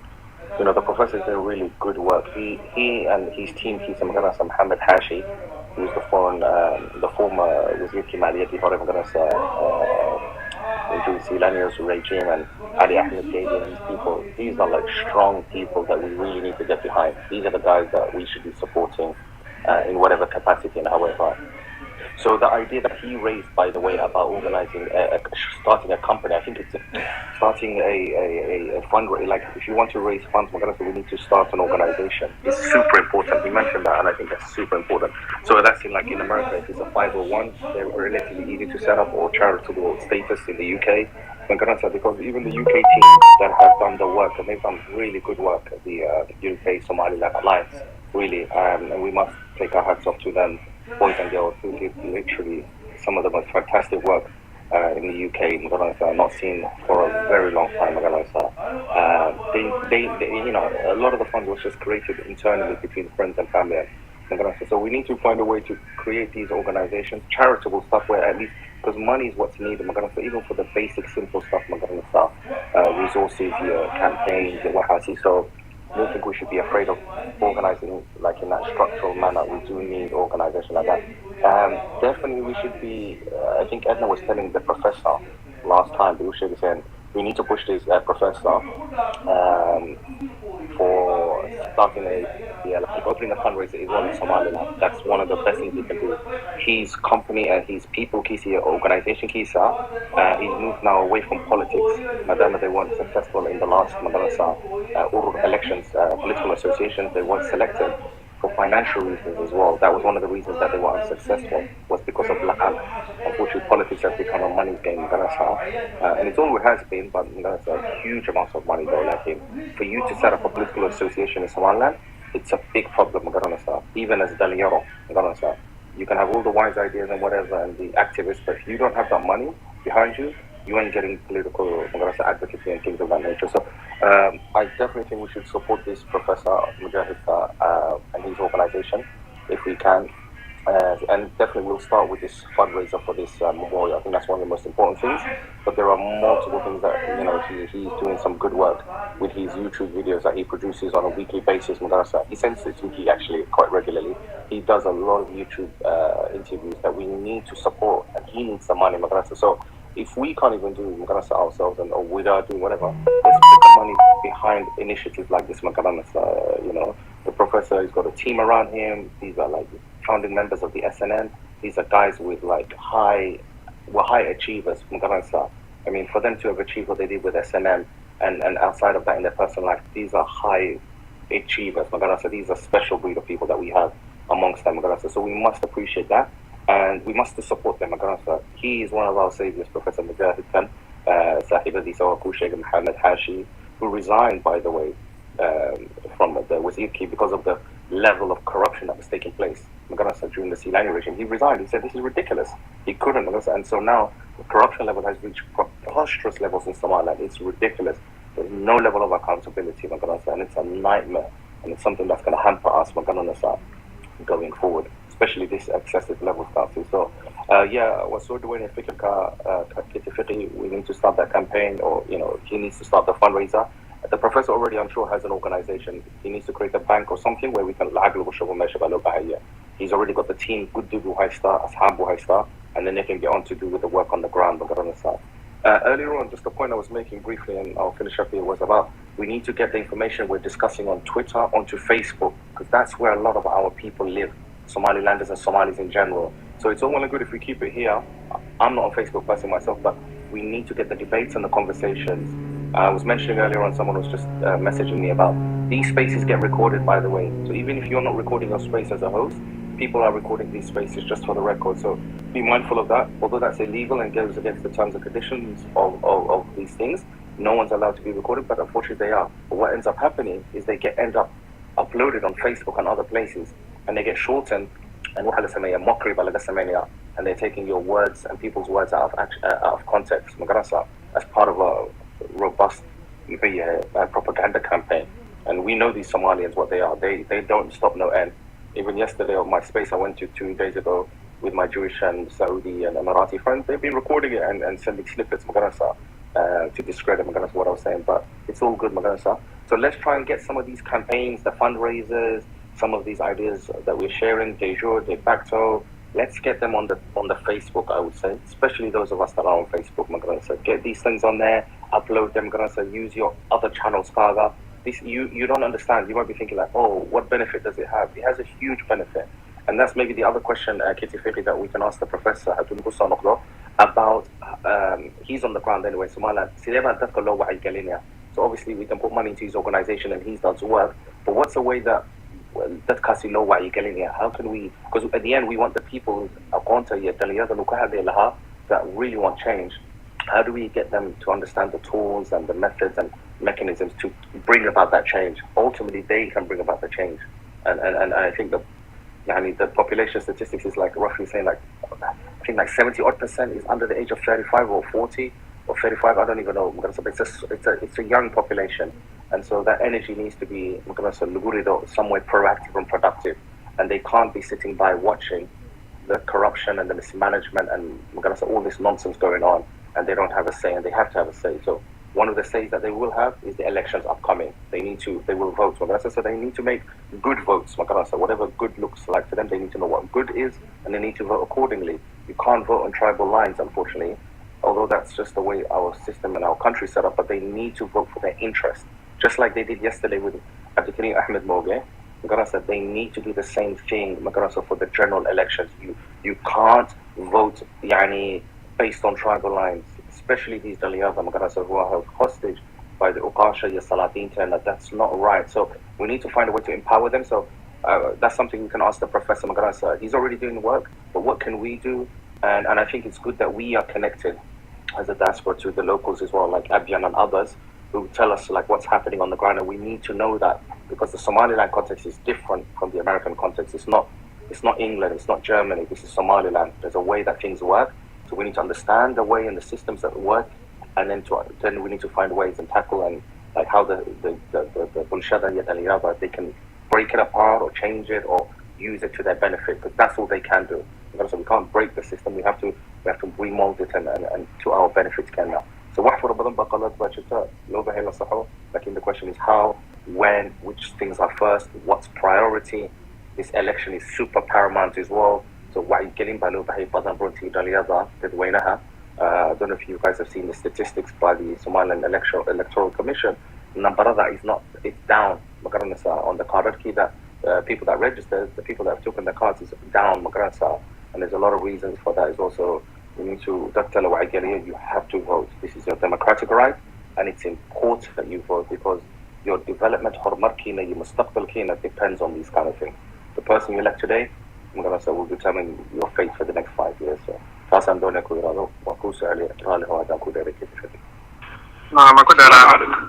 alaikum. أدر أنا بقول إنها لا جعله يرسو قدر و تويتر كدبيت يا سكول سمعنا يومعو summary يعني نسميه سيدا قف كسر إنه سيف عنو المقلو وقتي كأقوله كسينانيا وهاتلن كتا all of that is it's okay. What about Miss AQ Facebook yatari? It's a very funny coincidence. Imakara nada Facebook ada saati Qiti Fiqi wa Helen sa Facebook page kegi shalay yasameye. I agree 100% with you. Ayaga wahilehin Facebook groups ila 30,000, 40,000 بقول كون يا كتيرا مد هبرتي على مد وحن كتيرا. So we would be idiots. هذا ماشي دتكيني كتيرا if we wouldn't even look there. He also said, what is priority? I think what is priority has to do with what is our goal as Somaliland people. And I would say our goal should be the independence case, the Isaac genocide remembrance. And actually, I would turn that around because with the Isaac genocide remembrance, there's already enough merit and reasoning to not ever join Somalia, even if we would have like the other state.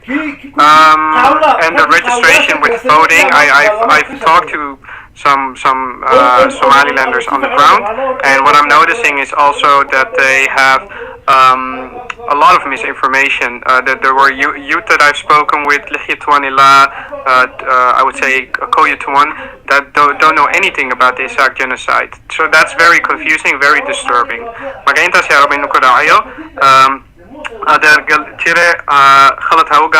Please, Michael Kusudo.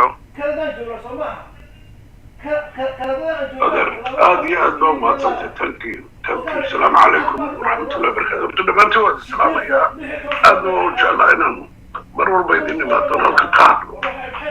ديوين بان عيسى عبد السلام سنن سؤال ويدي هيدا دي وكان مكسلات تقين وصل نقدر إن شاء الله إن شاء الله.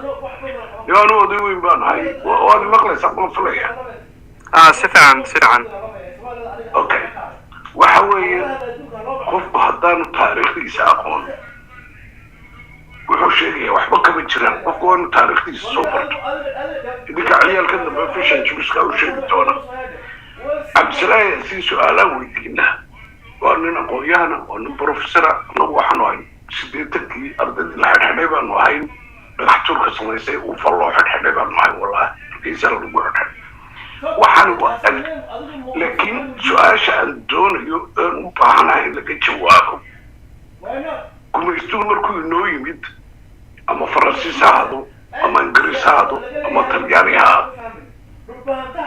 ahaado dadkeenna ku noolaa ee madmadoobaa ee afrika joogay ingiriisku magacyo kalama iman talyaanna magacyo lama iman dadkan ay u yimaadeen ba weydiin jireen oo maxaa tihi baa la odhan jiray waxay dadkeenu sheegteen Soomaali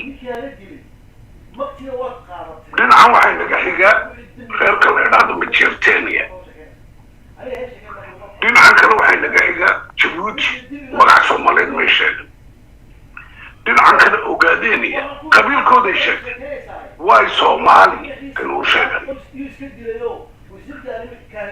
professorku iminka wuxuu magaca Soomaaliga ka guur Soomaali way burburtayba waxay la kala baxeen Jubbaland, Puntland, Highland, Djibouti, dowlad deegaanka still magaca Soomaaliyeed ma sitaan way kasii kalaba dadkan Soomaalinimadu way inaga ku khasbeen taasi waa ta laakiin heshiisyadii lala galay Ingiriiska dad aqoon-yahanaatiin ma joint agreement baynu la galay joint agreement waxaa la dhahaa ama collective agreement dadka Soomaaliyeed dadka reer Somaliland ku nool Ingiriiska ma qabiil bay ula heshiino reer waliba heshiis buu la galay mise collective agreement iyagoo midaysan bay heshiis la galaan anuu halkan aan idiin soo dhigay meesha yare wax lagu soo qoro waa idiin soo dhigay taariikhda Somaliland waa idiin soo dhigay waa akhrisan doonta reer waliba heshiis buu la galay qabiil kasta kada buursi territory isagoo heshiisyo kala gooniye la galeen habar hool habar turjecle habar garxajis baa ku qoran 1884 halkaa aan idiin soo dhigay bay ku qorantahay anuma qorin waa 1848 هذا ما هالشيء سدي لا رجعي إنجليزكا كل ما ينال هنا بروتكتري بيننا هالشيء سدي لا رجع دخل كي مسؤول عن إنجليزي ويا ما بدنا باكو لكن خير وربكو نقول هالشيء رجعي markii aynu 26 June heshiiskan baa la soo kansalay calan maynaan haysan calanka Soomaalidu already wuxuu yaalay gudaha Somaliland iyo halkiisu dhaxay dadka ma garanayaan Cabdisalaam baan weydiislaa Cabdisalaam Musa ayaan weydiislaa sababta inagu oo إنجليزكا هالشيء اللي كسر صحني الحرية قاعدة الحين بعد كيشون على صومالي دي نور هي اللي معاي مسوي ديسن واي على صوماليين لوكال مش لو صورة برلمان بيننا مدحوين الله برام مستر بيننا حاج عمر عسكر في روبو مدحوين الجوري محمد حاج إبراهيم البرام مستر وزيرين الله برلمان بابسنا لقيب شدي على الصومالي ده محل حكينا هالجيزة سدو كسوق ما يسوي جيزة عبد السلام بوديدنا إلى أمريكا أو ريو مركو صار نقطة يوم الديني هذا بقى هالشيء كان لقالي إلا سوق كسلين مدة collective agreement بين individuals وده قاعدة بسفر ورطة كونيسا يلا للحرية ضد توانت سكتون حافظ هرقيسا كنت هالو كل يا حرودي حافظ الحلم عطاك تشورو كل يا حرودي عثمان الدولة مركا تشوكي أنا واحد شعلا عبد السلام ناويتي سؤال مهمين ناويتي إذا كوا ديريرتي مقرن كريسان واي هذه أي كل نهاي aynu yeelan weynay xafiiska baasaboorada municipality meeshii baasaboorka laga qaaday kolana maynaan ahayn salaadiin bayna xukumaysay waxaan markaa anigu idin weydiinaya haddaad wax soo barateen ood wax soo akrideen qabiil waliba heshiisku ingiriis la galay heshiiska uu la galay reer walba iyo sultaankooda kula heshiiyey may ahayn tan Somaliland kada bulshada jira heshiisu la galay ciisa jira heshiisu la galay isagu gooniba oo la galano way qoran tahay anu arabku baanan arag laakiin habartu jeclo arkay habar garxaj soo arkay habar awlo arkay gooniba loo galay imka Djibouti oo kale shabakada Faransiiska Djibouti waxa ku qoran kaarka Djibouti ID-ga la qaato de turwa ka saxis Okay, number 1 هو حوالي عيسى 2 هو عفرت 3 هو قد بورسي 4 هو خبر أول number 5 هو حوالي لوتر إساق بالنا إساق خالي collective إساق الله وحيان خبر أول هاي number 5 because شقادة والله كله الرياض سيدة فرانسيسكو سيستم كله نقول سبيجي number 1 عيسى شقادة قبكر 2 عفر 3 قد بورسي all collective قد بورسي 3 habar awal ayaa ku qoran Somaliland reer walba wuxuu kula heshiiyey baa qoran laakiin kontraadun baa la kansalay yaa inagu yidhi dhammaanteen xorriyad baynu qaadanay ingiriisku nama gumaysanin ingiriisku weligay nama gumaysan protector buu ahaa hadduu ina gumaysanaya sida wadamada South Africa madaxa laynaga garaaci lahaa يا دويدا كله ولا نخسر لها ولا نتوب لها أدارك لها مانتا إن سيستم كله يعني وضع يسنون ما وين عقلا إنه معمولي مركا لو بحثنا هالشيء كله وإنجليز لك له وحاب دجال إنه دجال لك له كوبي ولا بحثنا دجال لما يودي يا رجل وده كريم نبض ما يكلا قاعدة إنجليز بيج كان دي صدري dagaalada ka shaqeynay 1800 waxa weeye warsagali country baa ugu qoran country ma Somaliland country yaa ugu qoran sayshikoodiisa hadiba ku qoran marka walaalayaal aqoontiina kor u qaada professorka noo sugaya maxaynu samayn karaa maanta waqtan Somaliland tii aynu kabkabaynaynu islaan wax ka dhiga aynu adduunyada gaadhsiinaynin wataa maanta kii baarlamanka haysta inaga tegay warsageli tagaa layidhi meel walba tagaa layidhi marka innagaa isku soo hadhna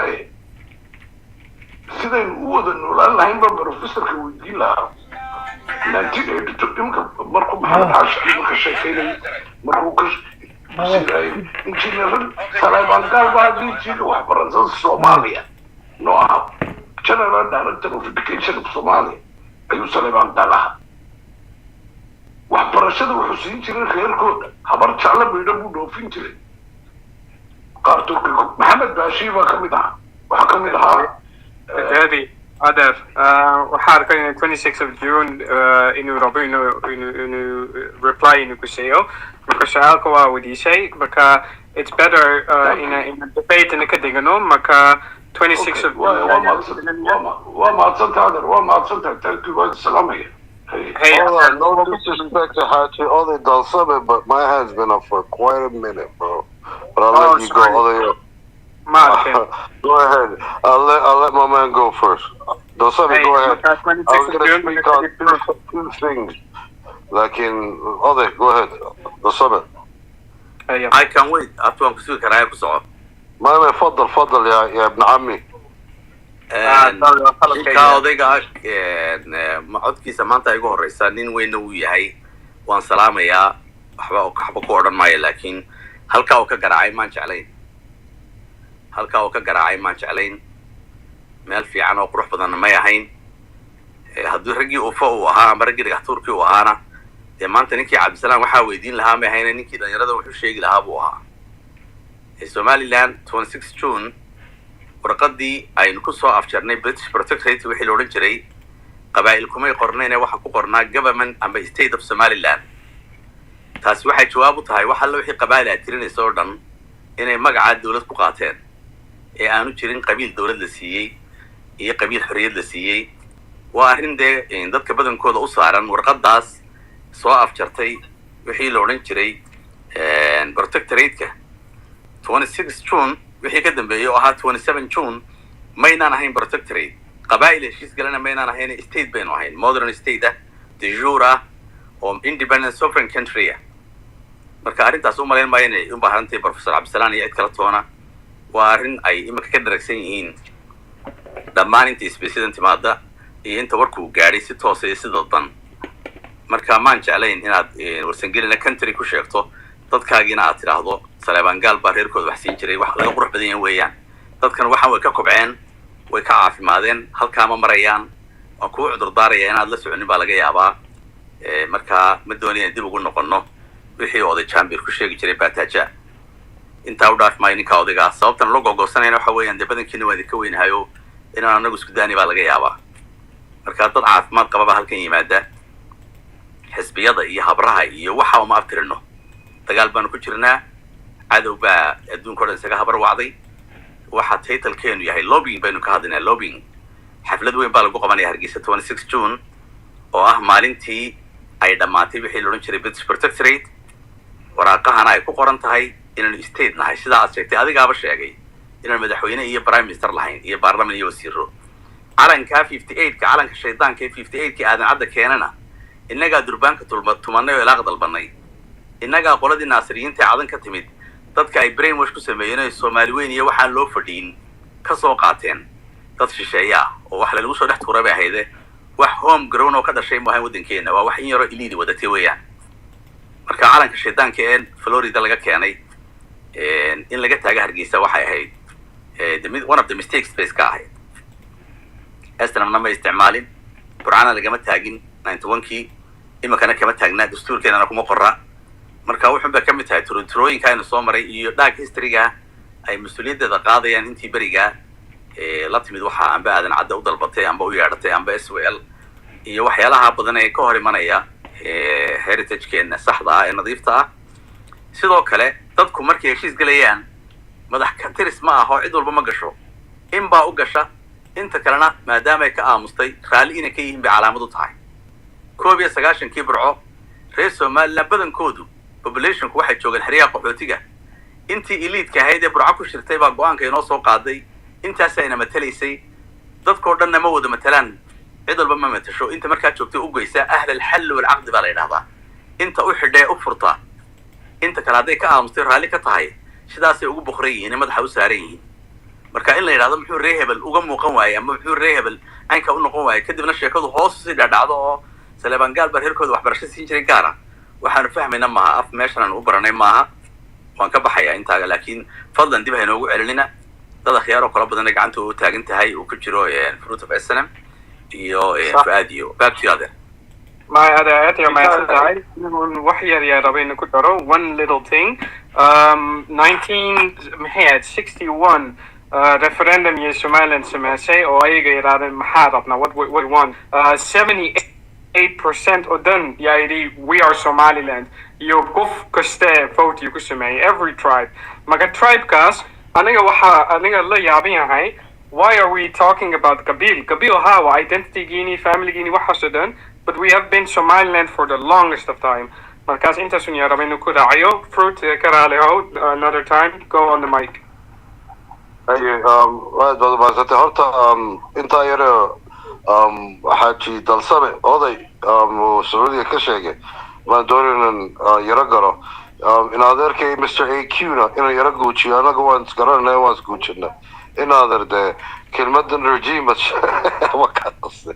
kelmadan regime isticmaalaysa delegada a regime is an authoritarian government Selanio government this is what the enemy uses with the Musa regime, the Selanio regime. In other, let's fix our language as a country, as a people. Let's use it as these are our governments. If we like it or not, we voted them in. Yeah, so they're our government. Regime is it's like a negative connotation to the word regime, and we shouldn't use that as Somalilanders for our present or previous governments. I don't know if many of you I see laughing, hands up, thumbs down. I don't care, but that's just my. I think I said why every government in Somalia, even Kakuhiga, I'm gonna support them. Yeah, Kakuhiga. I think Somaliland will always be here, and we'll always have a government to support. No matter who it is, we have to give them that little bit of respect. Regime, the Saddam Hussein regime. Oh yeah, negative connotations. Let's weed that out of our conversations, Mr. AQ. And don't think it's a jab, bro. It's not a jab. It's just advice to my brother. Yeah. Salam alaikum, guys. And again, to the other, it was a collective. As Somalilanders, we collectively agreed. And you know what? Ka 1884 at Kahadlisid. Lava Kahoreye. Lava Kahoreyena. The collective Nakuas. I don't know, it was more Waka Wuchoga. Kiyuhore 1827. 1854 bachelor. That is the reason we are not a colony. That was the reason that we were not a colony and not enslaved. That is the reason why we were a protectorate in 1884. Ragba Tagalame, or Utagalame Dalkan. Yeah? Ragas, in an Ihtaram Koda, at Sinowe, Madahi Nagawal Saranihi, Waha Abayashi, Somaliland to Daba, or Uhoresiet, Dalkan, and Mudachalnahay, on Mesha School the Chidno, or Somaliland Lerado, 1825. Britishka, one Latagalane, one Kapadane. Inta Ogada. We are the only country. Name one country that beat us in a war. No one can. Somaliland is undefeated. We are one of two countries in this whole continent of Africa that weren't colonized. We were protected, yes, we were not colonized. Why? Because the Odayashi Hore, ba Gaan Ogade. Or no qade. So we have to enrich ourselves with the true history, not the history imika sort de geo the doni na ayal kega. History. Rich, we have a rich history. Let's re-educate ourselves into education ki in kama qatay. Hadad ufa tahay. The other came Muhammad Haji Mahmoud Omar Haji but la leak tahay. Anigu madaxan ku saari lahaa laakiin kelmadaha tiri meel baan ka yara damqaday ee gabadha we're all educated dadka xagga ku wada jira qaar cusub oo badan baa ku jira laakiin odayaal iyo dad iyo dumarkii yara baxay maybe meeting meel kale ku leeyihiin laakiin dee imika that we do our due diligence waan baadhna taariikh walba waan baadhna wax walba oo waan ka hadalna waan isku sheegnaa sidii qofka kale u sheegay imika AK baan u sheegay rejiimkaa isticmaalin berita uu ka fekeray intaan u isticmaalin insha allah oo waxyaabaha baan meeshan aan isku wada jirna wacyigelin oo wanaagsan ee dalka horumar aan kula mari karno insha allah wasalaamu calaykum horta another thing qaar badan baa soo galay imika xagga sare waxaa saaran June 26, 2023 baa lacag loo ururinaya sidan hargeysa laba event u qabano please haddaanad ka qayb galin ka qayb gala $5 $1 €1 wixii tahay about 10 waxaad kari kartid waan uga heraag baa ku jira meesha oo $50,000 aan doonino ma dhigi kara laakiin dee ma dhacayso laakiin inta yareed kari kartaan ku biira please. It's going to be a very memorable day. It's going to be very for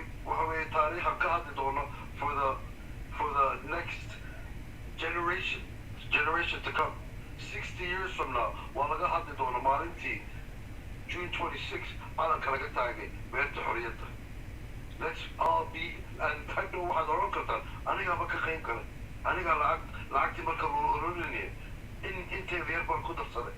you could be a part of that history. For your children, for your grandchildren, guys. Please donate whatever you can. Anything is something. Assalamu alaikum. Thank you very much.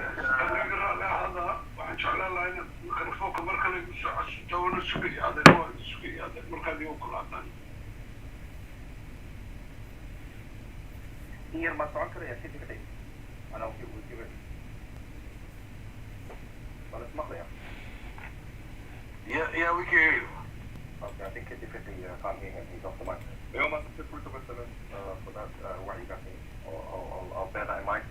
Very critical of the government and successive governments. Our government has been, mentioned the story of so I haven't hidden my feelings, my thoughts are clear. But yeah, I'll be mindful of my words next time. So and thank you for that reminder. We forget that agreement that was signed in 1825 when the British were ransacked by the Habara was very important. 1827. We burnt their ship in 1825, but 1827. Balasaha. waxaa jiray Somaliland ma ixtiraafsana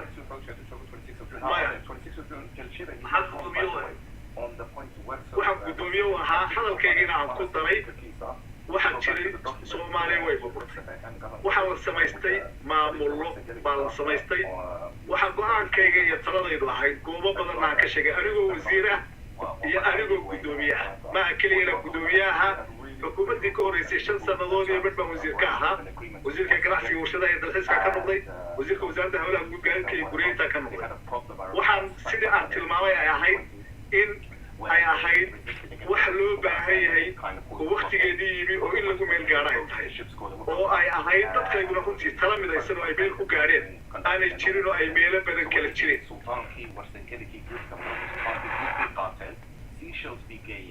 and then they wanted to basically hostage Vidani Katigan's